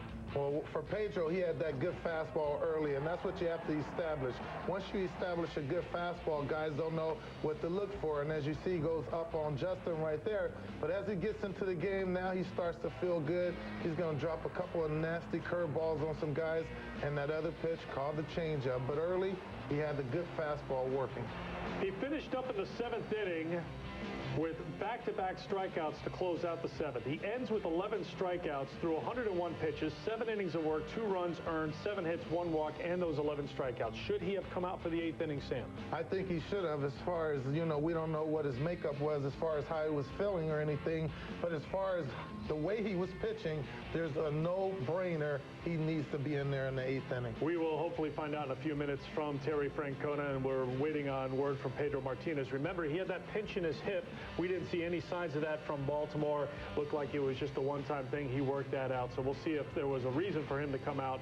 It looked like he was on target and getting stronger as they went along. Pedro now at the top of the 10-plus strikeout games list. This is whenever a pitcher has reached double digits in a Red Sox uniform. He has now matched Roger Clemens, the 68th time he's done it in his Red Sox career. But a young and up-and-coming pitcher was throwing for the Minnesota Twins, 25-year-old left-hander Johan Santana, who came in as the top strikeout guy in the American League, and he was very impressive. He was very impressive, but the thing is, the Red Sox didn't make the adjustment they needed. He had apparently a very late sink on his changeup because a lot of these pitchers are up in the zone.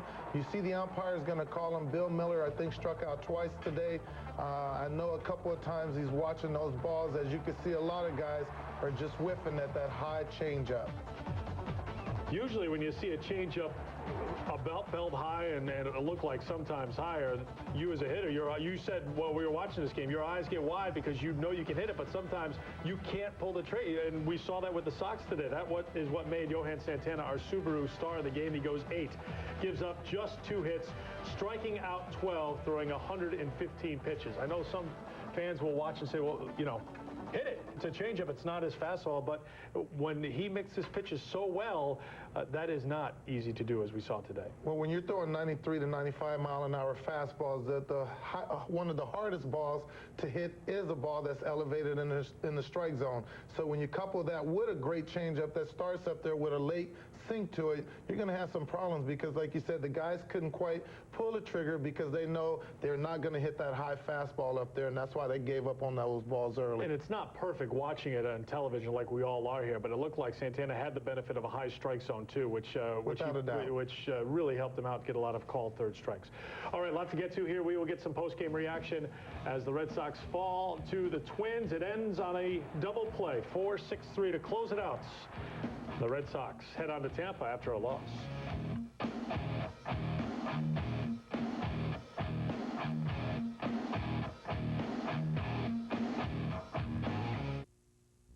This is the one sales event you've been waiting for, the Ford Authorized Clearance, where you can get America's most trusted SUV, Ford Explorer, the one with a no-charge third-row seat, and Ford Expedition, the one full-size SUV with a fully independent rear suspension. Now get up to $5,000 total cash back, or 0% financing for 60 months, plus $1,000 Ford credit clearance cash on Explorer and Expedition. That's up to $5,000 total cash back. It's the Ford Authorized Clearance, only at your New England Ford dealer. I'm here with W.B. Mason talking MVPs. Most valuable performers, like Hewlett-Packard printers, copiers, and fax machines. And when it comes to Hewlett-Packard, nobody beats WB on HP. To prove it, this Major League umpire will make the call on who has the best prices and selection. W.B. Mason! Way to go. All right. Wasn't even close. Oh, for W.B. Mason. Why did your last diet fail? If you're over 30, overstressed, and overweight, take a look in the mirror. You've got excess body fat around your waist, hips, and belly, right? Well, diet failure is not your fault. The problem is cortisol, a nasty little stress hormone that traps excess fat around the middle. But now there's Relacor. Relacor helps control cortisol and helps us lose stubborn belly fat fast. If you're dieting and still plagued by unsightly belly bulge, even if you're low-carb dieting, there's only one Relacor. Relacor helps you get thinner, look younger, and have energy to burn. Remember, when you're over 30, overstressed, and want to get rid of stubborn belly fat, the answer is Relacor. Order Relacor now. It's easy. You'll love it. Order Relacor risk-free. Call 1-800-313-3220. That's 1-800-313-3220. Call now. It's guaranteed.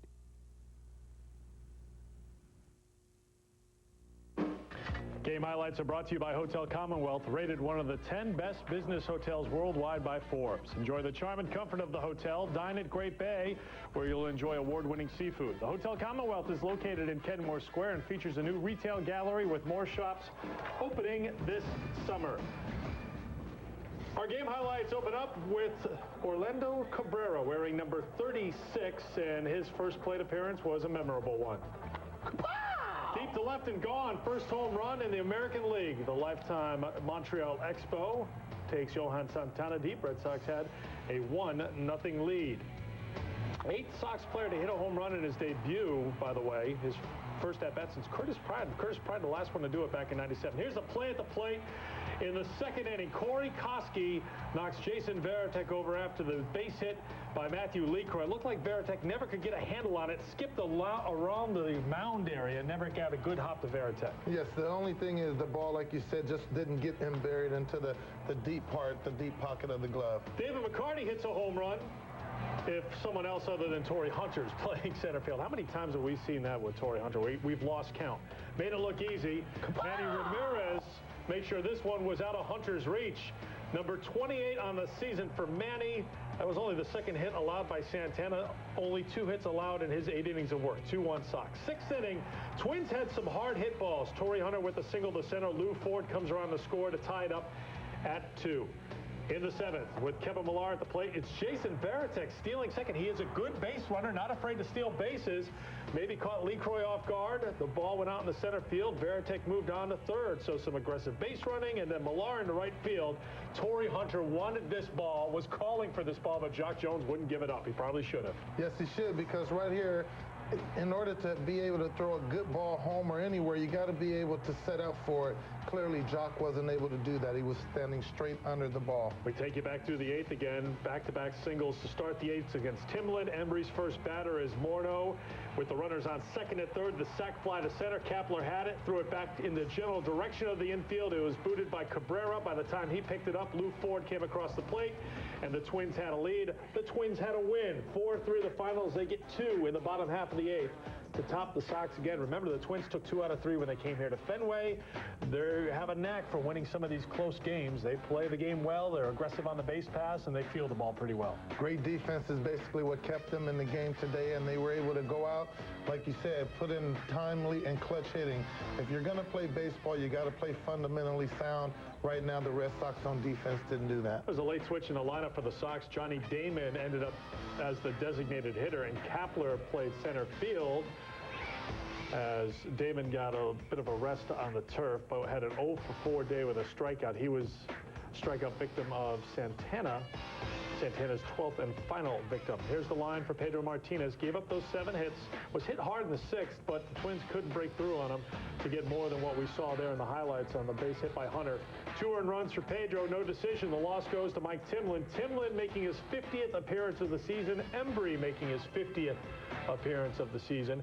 Embry was out there when Jones hit the home run, and Terry Francona, he'd be out there again. But again, it's a case where Morneau gets it plenty deep enough to score the tying run, and the Sox booted around to allow the winning run to score. Well, earlier in the season, the starting pitching wasn't doing too well, so the back end of the bullpen was getting torched. Now the starting pitchers are starting to do a little bit better, and they're needing to be able to rely on the middle to the end of the relievers, and they're not doing a great job. It would be good to hopefully get Williamson back, because you can definitely see where you miss him now. Really no timetable on Williamson. Had a rough outing in Pawtucket on Thursday, so as this week goes along, hopefully we'll know a little bit more. And when we talked to Theo Epstein, the general manager of the Sox here yesterday, he thought in August there would be some relief help out there now that we've passed the July 31st trade deadline, and somebody would clear waivers and they'd be able to make a claim. We'll see what happens here as the Sox make their move into the dog days of August. August 1st today, yeah, and they lose. Time now for our W.B. Mason delivery of the game.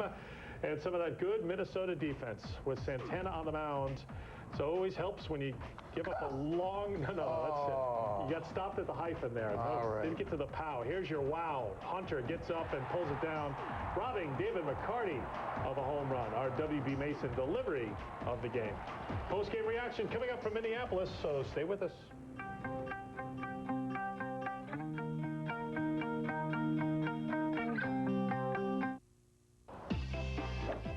Hi, I'm Andrew Raycroft of the Boston Bruins.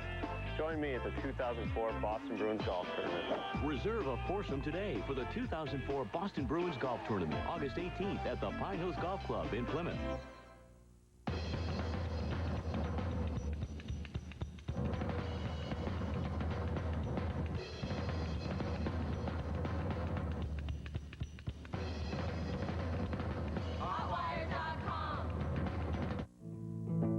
You have tests to take, papers to write, and no clue where summer went.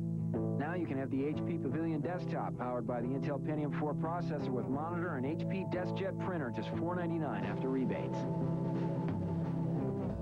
Create more colorful papers using your own digital photos with the help of HP Image Zone software.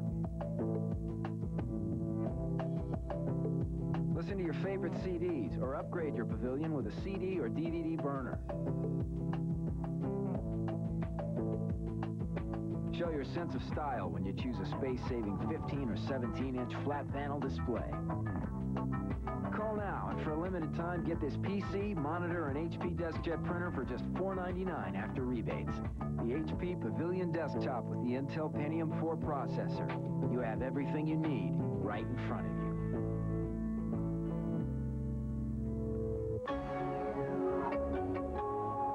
Discover the power of access.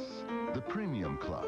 It begins with your private access to Celtics and Bruins games. But membership in the Premium Club doesn't end there. It's about access to sold-out concerts, access to tee times at exclusive golf courses, one-of-a-kind vacations, and privileges and amenities you won't find anywhere else.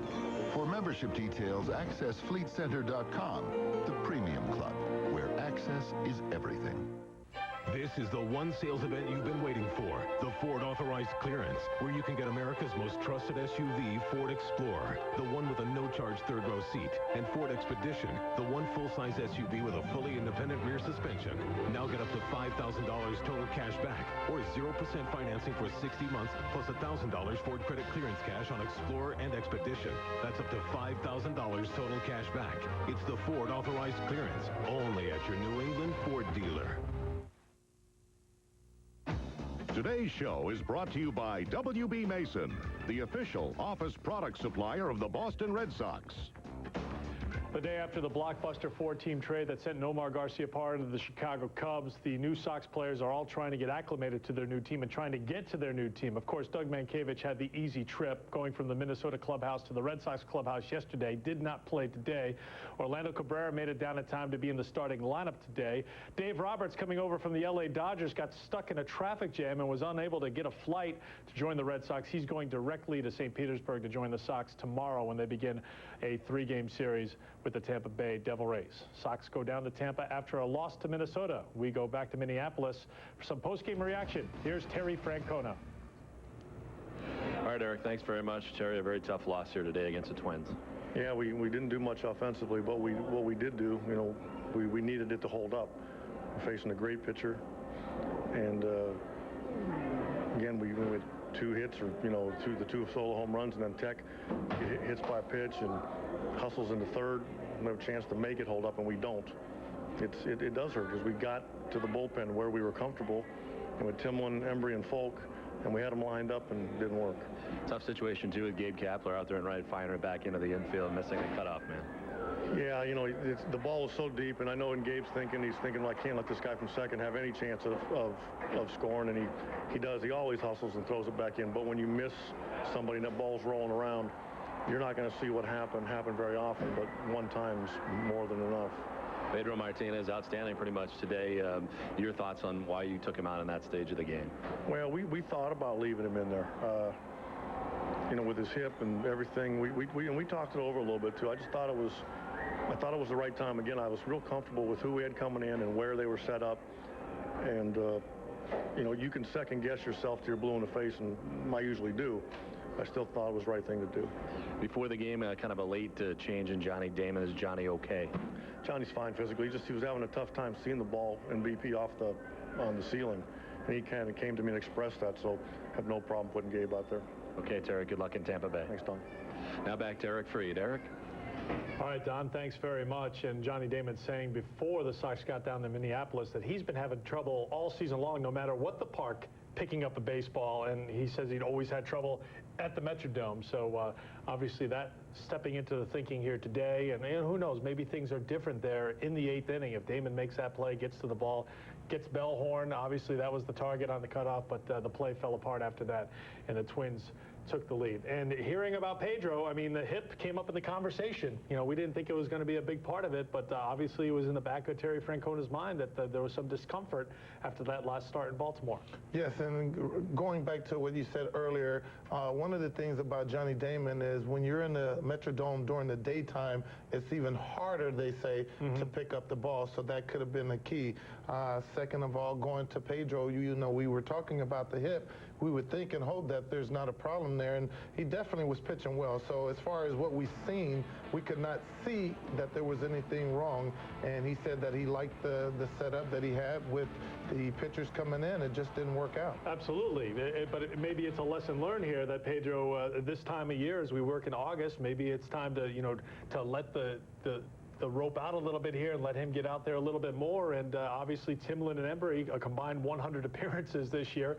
Francona thought he had it set up. You know, we've seen that formula work in the past. You get the Timlin, Embry, you get the Folk. We had kicked around a little bit whether or not Folk comes in to get 6 outs, which we haven't seen too much, but Keith's stressed that he's able to do that. And he said that, and like you said, we were talking during the game, that's exactly what I thought. I said, well, hey, you know, here's a guy that says, I'm used to going in, maybe pitching 2 innings in 2-3 days in a row. We haven't seen much of that, so here's a chance. You got a lead. Go ahead on and go to your guy in the 8th inning, but still, Francona, he made that decision. He felt comfortable with the personnel that he had in line. They just didn't come through today. All right, Orlando Cabrera is the new shortstop for the Red Sox. Without that's the reality, and we got our first look at him today. And you have to be honest, when you play for the Montreal Expos, you don't know too much about some of these players. Obviously, you hear about things, you're aware of a Gold Glove and that he can play. What did you see from him today?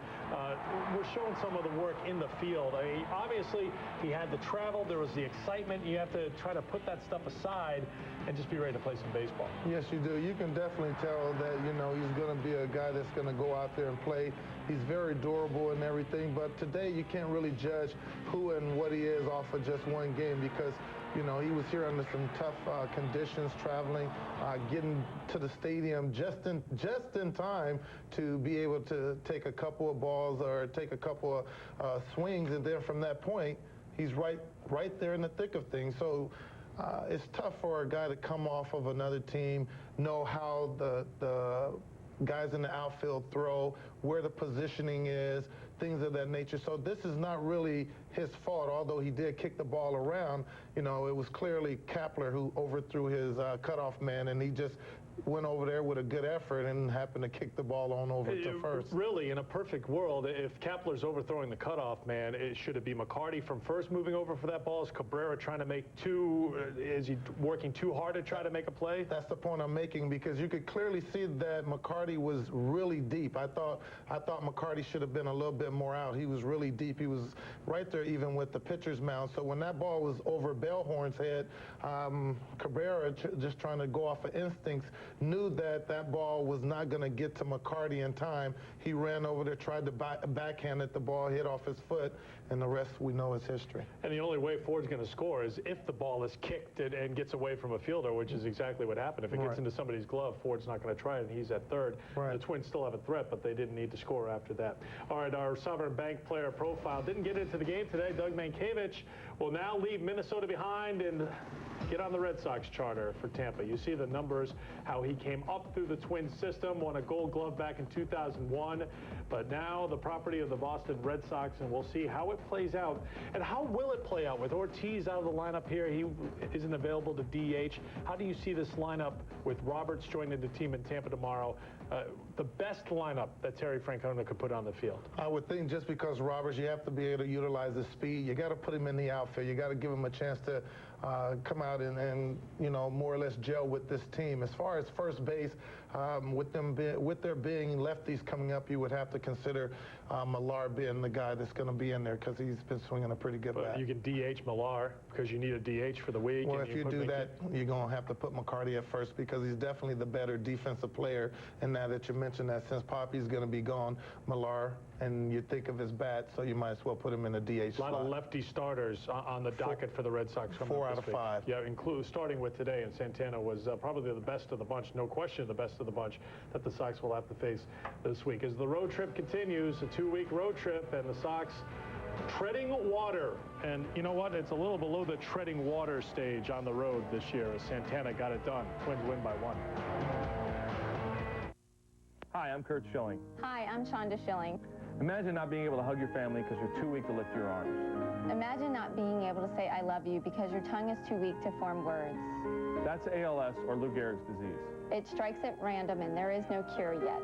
This season I'll be pitching for the Red Sox and for the Massachusetts ALS Association. We want you to join Kurt's pitch and help us strike out ALS.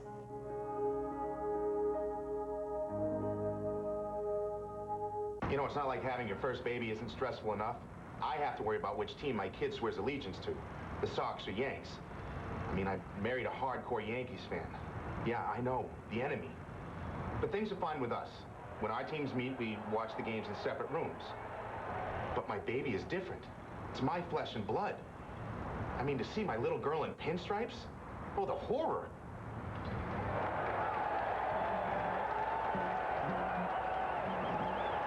It's August on Nesson. The Red Sox battle the race. Cheer up, announcer boy. What are you doing? I'm doing a promo. All this TV? It's easy stuff. They look easy, but... It's August on Nesson and the Sox are hot. We've got that crazy CFL action. You shouldn't call it crazy. Don't miss the Charlie Moore Summer of Fun and the media talking smack on Boston Globe Sports Plus. That was okay, I guess, but I mean, are people going to remember all that? All of what? Exactly. Nesson in August. It's hot, brother. The amazing New England Patriots are Super Bowl champions once again. Touchdown, David Gibbons! We live the thrills of the Patriots' exciting championship season with Sports Illustrated and the great new NFL Films DVD, the New England Patriots Super Bowl 38 champions. Plus, this special Sports Illustrated hardbound commemorative. This individually numbered classic offers an inside look at the Patriots' second great Super Bowl season. Both are free with your paid subscription to Sports Illustrated, giving you 56 issues for only $1.59 an issue. Save over 50% off the cover price. Touchdown, Patriots! This Wilson Super Bowl football, designed exclusively for Sports Illustrated, is also free when you use your credit card. You can't get this one-of-a-kind collectible anywhere else. Call now. You'll get all 3 great Patriots collectibles free. Don't miss your chance to celebrate the NFL champion New England Patriots with this fantastic Super Bowl package. Available exclusively from Sports Illustrated. Call now. Today's show is brought to you by WB Mason, the official office product supplier of the Boston Red Sox. Today's Light It Up segment is brought to you by Sylvania, proud sponsor of Red Sox baseball. Sylvania, see the world in a new light. And see the newest member of the Red Sox deliver a home run in his first at-bat, Orlando Cabrera. Going deep against Santana. They got the scoring started. Santana giving up just 2 hits. Both were home runs. 1 to Cabrera, 1 to Manny Ramirez, but not enough offense for the Red Sox as they fall to the Minnesota Twins. All right. Playing shortstop, wearing number 8, batting second at Wrigley Field today, Nomar Garciaparra. He made it from Minneapolis over to Chicago, not a very big trip, to make his Chicago Cubs debut today. But before the game, Nomar met with the media. I've been kind of just getting acclimated and getting used to making sure I came to the right dugout in the right clubhouse, you know, because I could easily gone to the other one on accident. Definitely nervous. I mean, it's like your first day, you know, all over again, opening day, just nervous. It's just a new environment. So I'll definitely be nervous, that's for sure. I think that should be the focus today more than anything. Of course, you know, I felt bad coming in. I'm like, I think there's a bigger issue here, you know, and that's exciting in itself. And, you know, hopefully I know, you know, I'm just a small part coming in and hopefully help this team win. I mean, these guys have been doing a phenomenal job up to here, and I'm sure their goal today is not really worried about the new guy coming in, worried about getting that one for Maddox out there. Greg Maddux going for career victory number 300 today as the Cubs took on the Phillies, and here he is, number 8. You had to just sit there for a minute, see what does he look like in a Cubs hat, and the Cubs, he was just sitting there at the podium. The first at bat, fly ball, flew to left. His second at bat, had grounded into a double play his first at bat, and then he grounds out the third in his third at bat. So 0 for 3 day, but Nomar would deliver at Wrigley Field. Phillies were in front in this game, but it didn't last. Nomar with an RBI single with the Cubs on top 5-3. That put the Cubs on top 6-3. Phillies had a 3-2 lead. They blew another lead in Chicago. You got to wonder if Larry Bowa is going to be on that plane back to Philadelphia. 6-3 the final. No, top of the ninth, correct me. 6-3 the final as Garcia Parra gets the single. A 1 for 4 day with an RBI for Nomar wearing the Chicago blue. Greg Maddux is going for career win number 300 today. It'll be a no decision for Maddux, so he's at 299 and holding, trying to match Lefty Grove an early win on the all-time win list. All right, so the Red Sox, as we move it back to the Red Sox out in Minneapolis, Gabe Kapler played a key role in today's game. Almost had a play at the plate, almost threw out a runner in the second, but it's his throw in the 8th inning that ultimately decided this one. Let's take you back to the Red Sox locker room and hear from Sox center fielder Gabe Kapler. Yeah, frustrating way to have that game end. Just your thoughts on the frustration of this day. You know, baseball is a game of inches, and it was a good game all the way through, and incredibly pitched by both sides. And you know, Petey was awesome. He was fun to watch tonight. You don't want to come out on the losing end, but it's baseball. You know, it's unpredictable. Based on Santana. Well, unpredictable. One thing you can't predict, though, is just the way the Sox on the road and these road series, and it's a big story, but they haven't done it since Kansas City won a road series, and they have to be better on the road than what we've seen over the last couple months, and certainly what we saw this weekend. They're close in these games in Minnesota, but the Twins have been the team that's found a way to win. Yes, and we keep talking about finding a way to win. We talk about the Yankees. For whatever reason, they find a way to win. The Red Sox has to start finding that magic because they're definitely too good of a team to continue to lose by 1 or 2 runs, especially the way they've been losing. You know, you look at it, the guys are winning, and then you come in, you give up the game-winning home runs, or you boot a ball like that and lose a game. It's crushing, and although it's just one more loss, it starts to wear on you when you lose games in the fashion that they're losing them. And it looked like they were going to win a game in a fashion that they're not too accustomed to. When they manufacture a run in the 7th inning with Veritek running, ends up at third base. They deliver with the sacrifice fly. I mean, that's something that we haven't seen too often, but worked like a charm. Well, what is that? The element of surprise, and that's exactly what it was. You know, you're not looking for Tech to be running, but right here, just as A-Rod should have, he ran right on down to first base without no problems. Stole second, and a poorly thrown ball by the catcher. He was able to get up and get on over the third base, and then Millar was able to hit a ball deep enough to score him. So that's how you manufacture runs, but then you can't give them up as soon as you get them. Veritek in the number 5 slot, and Jerry Remy brought this up during the game, and this is going to be a key question here. He struck out twice, was hit by a pitch in his third at-bat, did score that run for the Red Sox that you see right there, but you have to wonder if Veritek, the way he's swinging the bat right now, can stay in that number 5 slot. I would agree with Jerry. Whoever's got the hot bat is going to have to be in that slot right now, and that's the void created by losing Nomar Garciaparra, your number 5 hitter, that who's going to step into that role right now? There's no one that you look at and say, that's our number 5 hitter. Millar, the way he's hitting the ball, maybe you could say that, but he's not going to be an everyday player now, so who goes into that slot? And Jerry said it best, because I have to definitely agree. You don't have no number 5 hitter. You have whoever's swinging a hot bat behind Manny, because they're going to pitch Manny kind of like the same way, but this gives another team the opportunity to pitch around Manny if the guy behind him is not swinging the bat good. So you definitely want somebody that's going to give him a little protection. Manny with the home run today, but he's been struggling over the last week and a half or so. Now no David Ortiz in the lineup for 5 straight games, so you got a lot of guys in that lineup who are going to have to pick up their games, because Ortiz has picked it up for just about everyone else, and Manny for that matter, even though Manny slumping a little bit with the home run today, though maybe that'll help get him on track. But a 1 for 4 day with a double play to end it for Ramirez. Coming up on Granite City Electric's Extra Innings Extra, we'll have more from the Red Sox locker room, take you down to Yankee Stadium as the Yankees try to beat up on the Orioles again, and look forward to Tampa.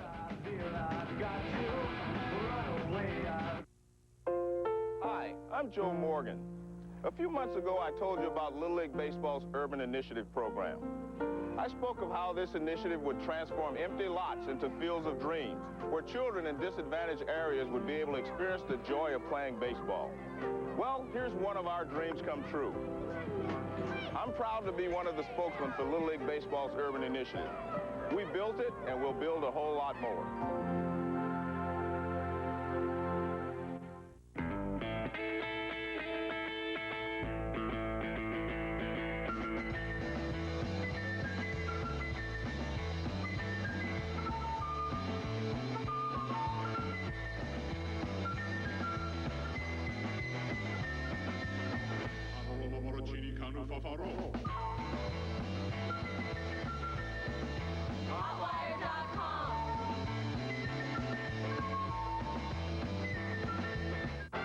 I'm here with WB Mason, and we're wearing protective brightness shields. It's for our safety, since we're opening up a box of my blinding white Blizzard copy paper. In this simulated test, even a blindfolded woman shows Blizzard's extra bright whiteness over standard dull white paper. And Blizzard costs less than other bright papers. Blizzard, extra bright paper, extra low price. Giants as they try to keep pace in the wide-open National League wildcard race. Tonight they take on one of baseball's best teams, the red-hot Albert Pujols and the Cardinals. The playoff chase is officially underway on Sunday Night Baseball, 8 Eastern, 5 Pacific.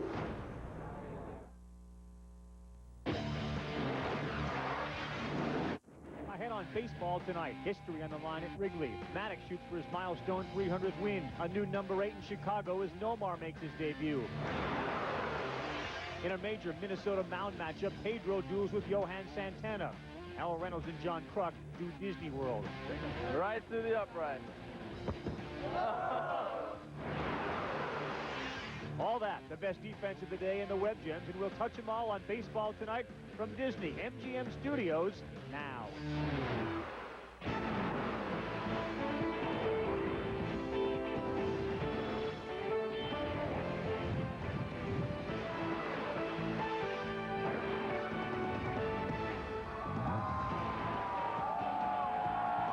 Baseball tonight on the road, driven by GMC. They may look wet, but it's sunny and 80 in their world. Welcome to the Disney MGM Studios as ESPN The Weekend continues, a gathering of athletes and die-hard fans for sure. And as we saw, the kick is up and it is good. Welcome, folks. Happy to be here alongside Peter Gammons, Harold Reynolds, John Kruk, and these guys. I'm Carl Ravitch. Well, Greg Maddux on the verge of history, attempting to win his 300th game. Let's go out of the box and find out some of the more recent efforts to get there. You got to go back to 1985. Tom Seaver pitching for the White Sox. Seaver would pick up his 300th win. He ended his career with 311 victories. Same year, Phil Niekro, 1985, pitching for the New York Yankees. He picked up his 300th victory. He won 18 more games in his career than saw him win 318. A year later, the great Don Sutton made a living out west here in the Anaheim Angels uniform, then California Angels. He ends his career with 324 victories. Jump ahead 4 seasons.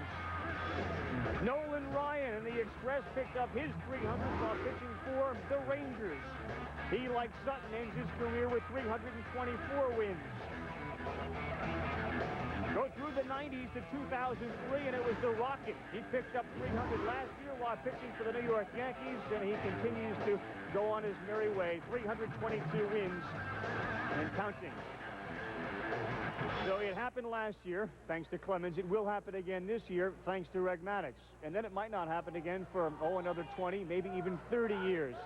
Greg Maddux, he won his first as a Cub. He'll win his next as a Cub. In between, he won 194 in a Braves uniform, which is why the GM of Atlanta, John Sherholtz, was in the crowd along with Bud Selig.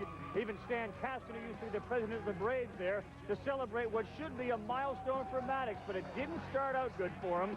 Jimmy Rollins took the second pitch of the game out. Well, he was a little up in the zone in the beginning of the game, Carl, so that's why they were able to jump on him quick. 2-0 Phillies after 1, the wind blowing. Here's Nomar, his Cub debut, and the fans who were there to watch Maddux weren't upset about seeing Nomar either.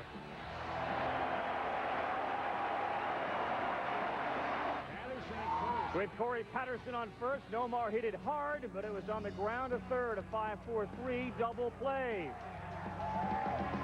Bottom of the second, Sammy Sosa, Randy Wolf, yard for the Cubs. Sammy's 23rd of the season. You think there's a little pressure on Sammy to sort of reclaim Chicago? Oh, no doubt about it. The Gladiator's got to step up now. Aramis Ramirez has been stepping up. Solo blast. Back-to-back home runs. Maddox got a chance now. It is tied at 2. In the 6th, Cubs down a run in trouble. Lieberthal. Nice play by Ramirez at third. 5-4-3 double play. And how about that scoop by Derek Lee? Nomar's liking that first base play. Here's your pinch hitter, Jose Macias, off the glove of Jimmy Rollins. Ramirez is going to score. 5-3 Cubs. Nomar, 2-out RBI single. Maddox out of the game. Didn't have a chance to win it, but Chicago does. One thing Don Baylor talks about, 2-out hits, win pennants. Top 8 Phillies. Bases loaded, nobody out there teasing them. Kyle Farnsworth, filthy on a full count slider. Remlinger gets Chase Utley on 3. And then Remlinger gets Jason Michaels to pop it up and out. Although it was somewhat of an adventure with the wind blowing. Look at Dragolonic with a diving play. Web gem. Wind-aided web gem. Cubs get a win. Nomar 1-0 in a Chicago uniform. Many Cub fans here delighted by that. Jim Tomei goes 2 for 4 with a couple of doubles. No word on Larry Boa's fate as of yet. Of course, they have a day off on Monday and then head west. Well, Sunday, they came to see Nomar. They filled the place. They also came to see Maddox. Why didn't he get a win? Well, he didn't get a win for the fact that, hey, I don't care who you are. You go for 300 wins, you're nervous. And he said it's all about the team, winning games. That's not the way it is. I mean, he had to be nervous. When you see Greg Maddox on an 0-1 pitch throw a changeup that poorly, Jimmy Rollins takes him out. Now, the wind was blowing out. But again, he gets Bobby Abreu up 2 hitters later. 1-1 pitch, another hanging changeup. That's Greg Maddox's bread and butter. When he can get he keeps the ball down in the zone, he stays very effective. And then the 5th inning, facing Marlon Byrd, he drills it. Now, you don't want to drill your 8th hitter when he's leading off the inning with no outs. He drills Marlon Byrd. Sacrifice bunt, Jimmy Rollins a base hit. Sammy kind of butchers it a little bit. That's why Maddox went 6 innings, only 2 earned runs. But, you know, the one thing about Greg Maddox today, and something you have to respect, yes, he was going for his 300 win. Would he have loved to have got it in Chicago? Absolutely. But he told his manager, Dusty Baker, look, he said, I have nothing left. It would be selfish for me to stay in this game to try to get a win for myself when it would not help our team any at all. Took himself out of the game in the 6th. You got to respect that. And it worked. The Cubs went on to 1. Nomar, for his part, talked about the fans and just how great it was to get standing ovations every time he did anything. But again, with regards to Maddox now, it looks like they're going to go out west. They'll be in San Francisco. He could face Jason Schmidt on a Saturday and go for 300 there. Well, Carl, it's going to be a tough matchup. You look at the Giants go out and get a center fielder in Ricky Leday. That gives him probably 7 left-handers in that lineup that Greg Maddox is going to face. It's going to be a pretty good challenge for him. But I think the biggest challenge, like you said, the possibility of Jason Schmidt pitching against him. Now, all of a sudden, that makes a formidable opponent that's very difficult to score runs off of. But Greg Maddox has challenged before. He knows what he can do. And I'm looking forward to watching that game, and we'll be out there. Safe to say, we saw it last year. We're going to see it this year. We might not see it for 2 decades. No, I mean, we'd have a better chance if the Mets had ever scored any runs for Tom Glavine. Right. He's next in line at 259. But at his age, that isn't that easy. I mean, 41 wins now. If the Mets don't start, and if the Mets don't play well over the next 2 years, that's very difficult. It is amazing to get there today. I mean, you have a couple of factors. One, unlike Seaver, Necro, and Nolan Ryan, the guys, and Sutton, they were in 5-man rotations, and it was the era of the starter, not the era of the bullpen. Today, it's totally different. The 5-man rotation, the bullpens, the decisions starters get are a lot less. It's very hard for a guy. I mean, I look down the list. I see the young pitchers. Barry Zito, maybe, but he'd have to stay. They'd go way back at a level of the guys under 25 years old. C.C. Sabathia is so far, he's actually ahead of Greg Maddox. This is before the age of 20 season. Yeah. 20 seasons. I know. But you don't see that longevity. All right, folks, we'll come back. Due up on this edition of Baseball Tonight as ESPN The Weekend rolls on. We'll break down the shortstops. Orlando Cabrera made a big statement in his first swing. Nomar happy to be in Chicago, especially the result on Sunday. The ideal Yankee rotation. They didn't add Johnson. They got to deal with Brown. They got to deal with Mussina. They're praying that they would both be healthy. A healthy dose of the Web Gems is coming up as we pay homage to the great glove work that was displayed on Sunday, including Torrey Hunter taking another home run away. ESPN The Weekend continues, folks. And so do we from Walt Disney World right on Hollywood Boulevard. We will return right after these messages on Baseball Tonight. If a lunar rover can get out of a ditch on the moon, if a tugboat can tow an enormous freighter, if an M1 tank can have a heavy-duty Allison transmission, then why can't your truck? At GMC, our engineers don't just ask questions, they have answers. The GMC Sierra line of pickups. Professional-grade engineering. It's not more than you need, just more than you're used to. Looks like someone got in late last night. I tried to call, but I couldn't get through. It won't happen again. No, it won't. Staying in touch is easy with GSM America from AT&T Wireless. Oh. With double the coverage and improved signal strength, it's our best network ever. Sign up now on a qualified plan and add extra lines for $9.99 each. Don't forget to pick up your brother after practice. Call me if you're going to be late. That's right. You can't. GSM America from AT&T Wireless. How many bars do you have? Ah, the low-carb life. I feel better. I look better. There's nothing I miss except yogurt. Regular yogurt is loaded with carbs. This isn't. Carb Countdown yogurt from Hood. It's real yogurt with a rich, creamy taste you've been missing, but with 80% less carbs and twice the protein of regular yogurt. No wonder it's the only Atkins-approved yogurt. Carb Countdown yogurt from Hood. Also available in delicious, drinkable yogurt smoothies. America's dairy expert since 1846.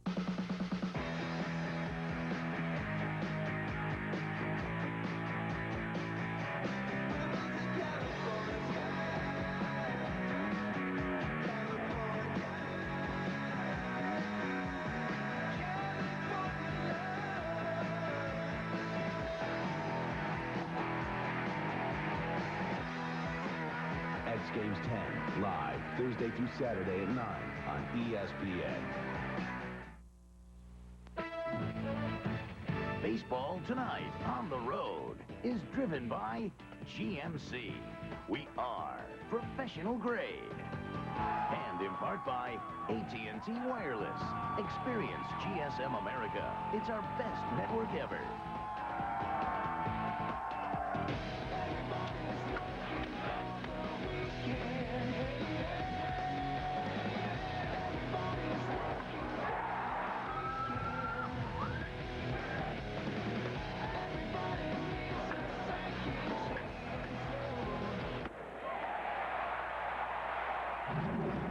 Reminder, folks, Red Sox take on the Devil Rays. Tim Wakefield pitches for Boston. Hendrickson goes to the Devil Rays. He's been outstanding his last 3 starts. 2-1 with a 1.08 ERA. That's Monday Night Baseball, 7 o'clock Eastern Time.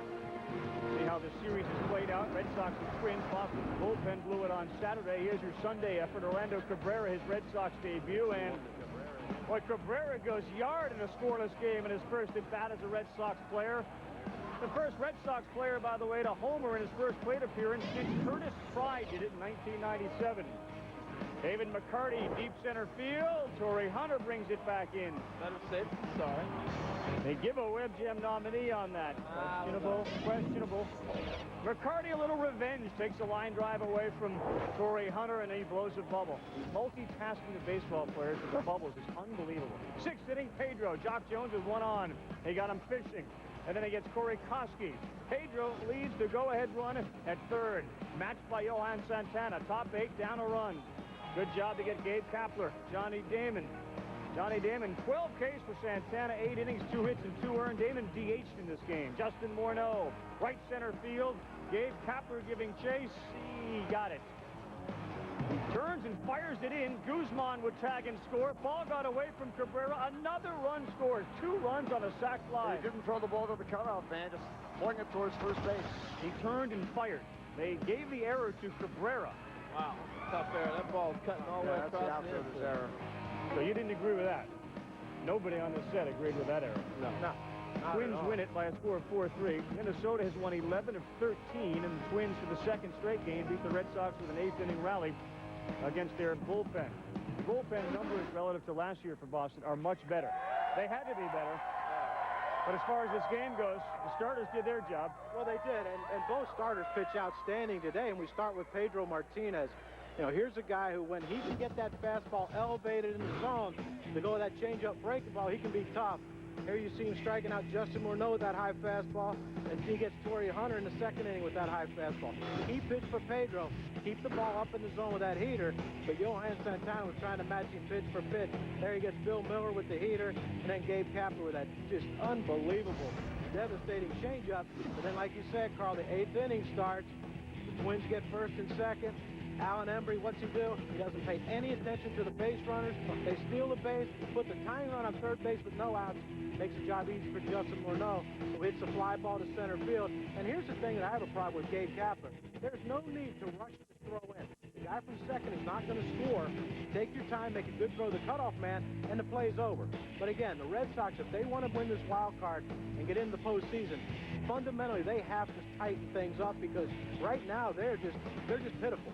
Defensively, they're pitiful. Their bullpen needs to settle down and start pitching better than they have in this series. But again, their defense, just fundamental baseball. Hit a cutoff man, they go into extra innings in this game. Crocker, they're 27 and 30 since last May 26th, and just as you pointed out perfect, Alan Embry falling asleep, Gabe Kapler not throwing to Mark Bellhorn. That's just bad baseball. Airmailed Bellhorn, and of course, Harold, on the day that Garciaparra makes his debut in Chicago, so does Cabrera. And anybody's going to compare those two probably the rest of the season. Well, Carl, the luxury that we have is we get to see every game, every day that we're working. And for those of you who don't know about these two guys, let's give you a little scouting report. Here's what you're going to see a lot of Nomar. In Chicago, they got that high grass. He's one of the best at attacking. He'll come in, throw off balance. It's one of the things that he does. They try to get him out of that habit in Boston a little bit, but he loves to do that. The other thing, looks like he's healthy. He's got some range. Here he goes into the bullpen, makes a nice little simple catch, but that's something that Nomar does pretty good also. The other thing, he's going to be aggressive. He's going to swing at first pitch. He's not going to take pitches. That's how he hits. Second at bat, very patient, and then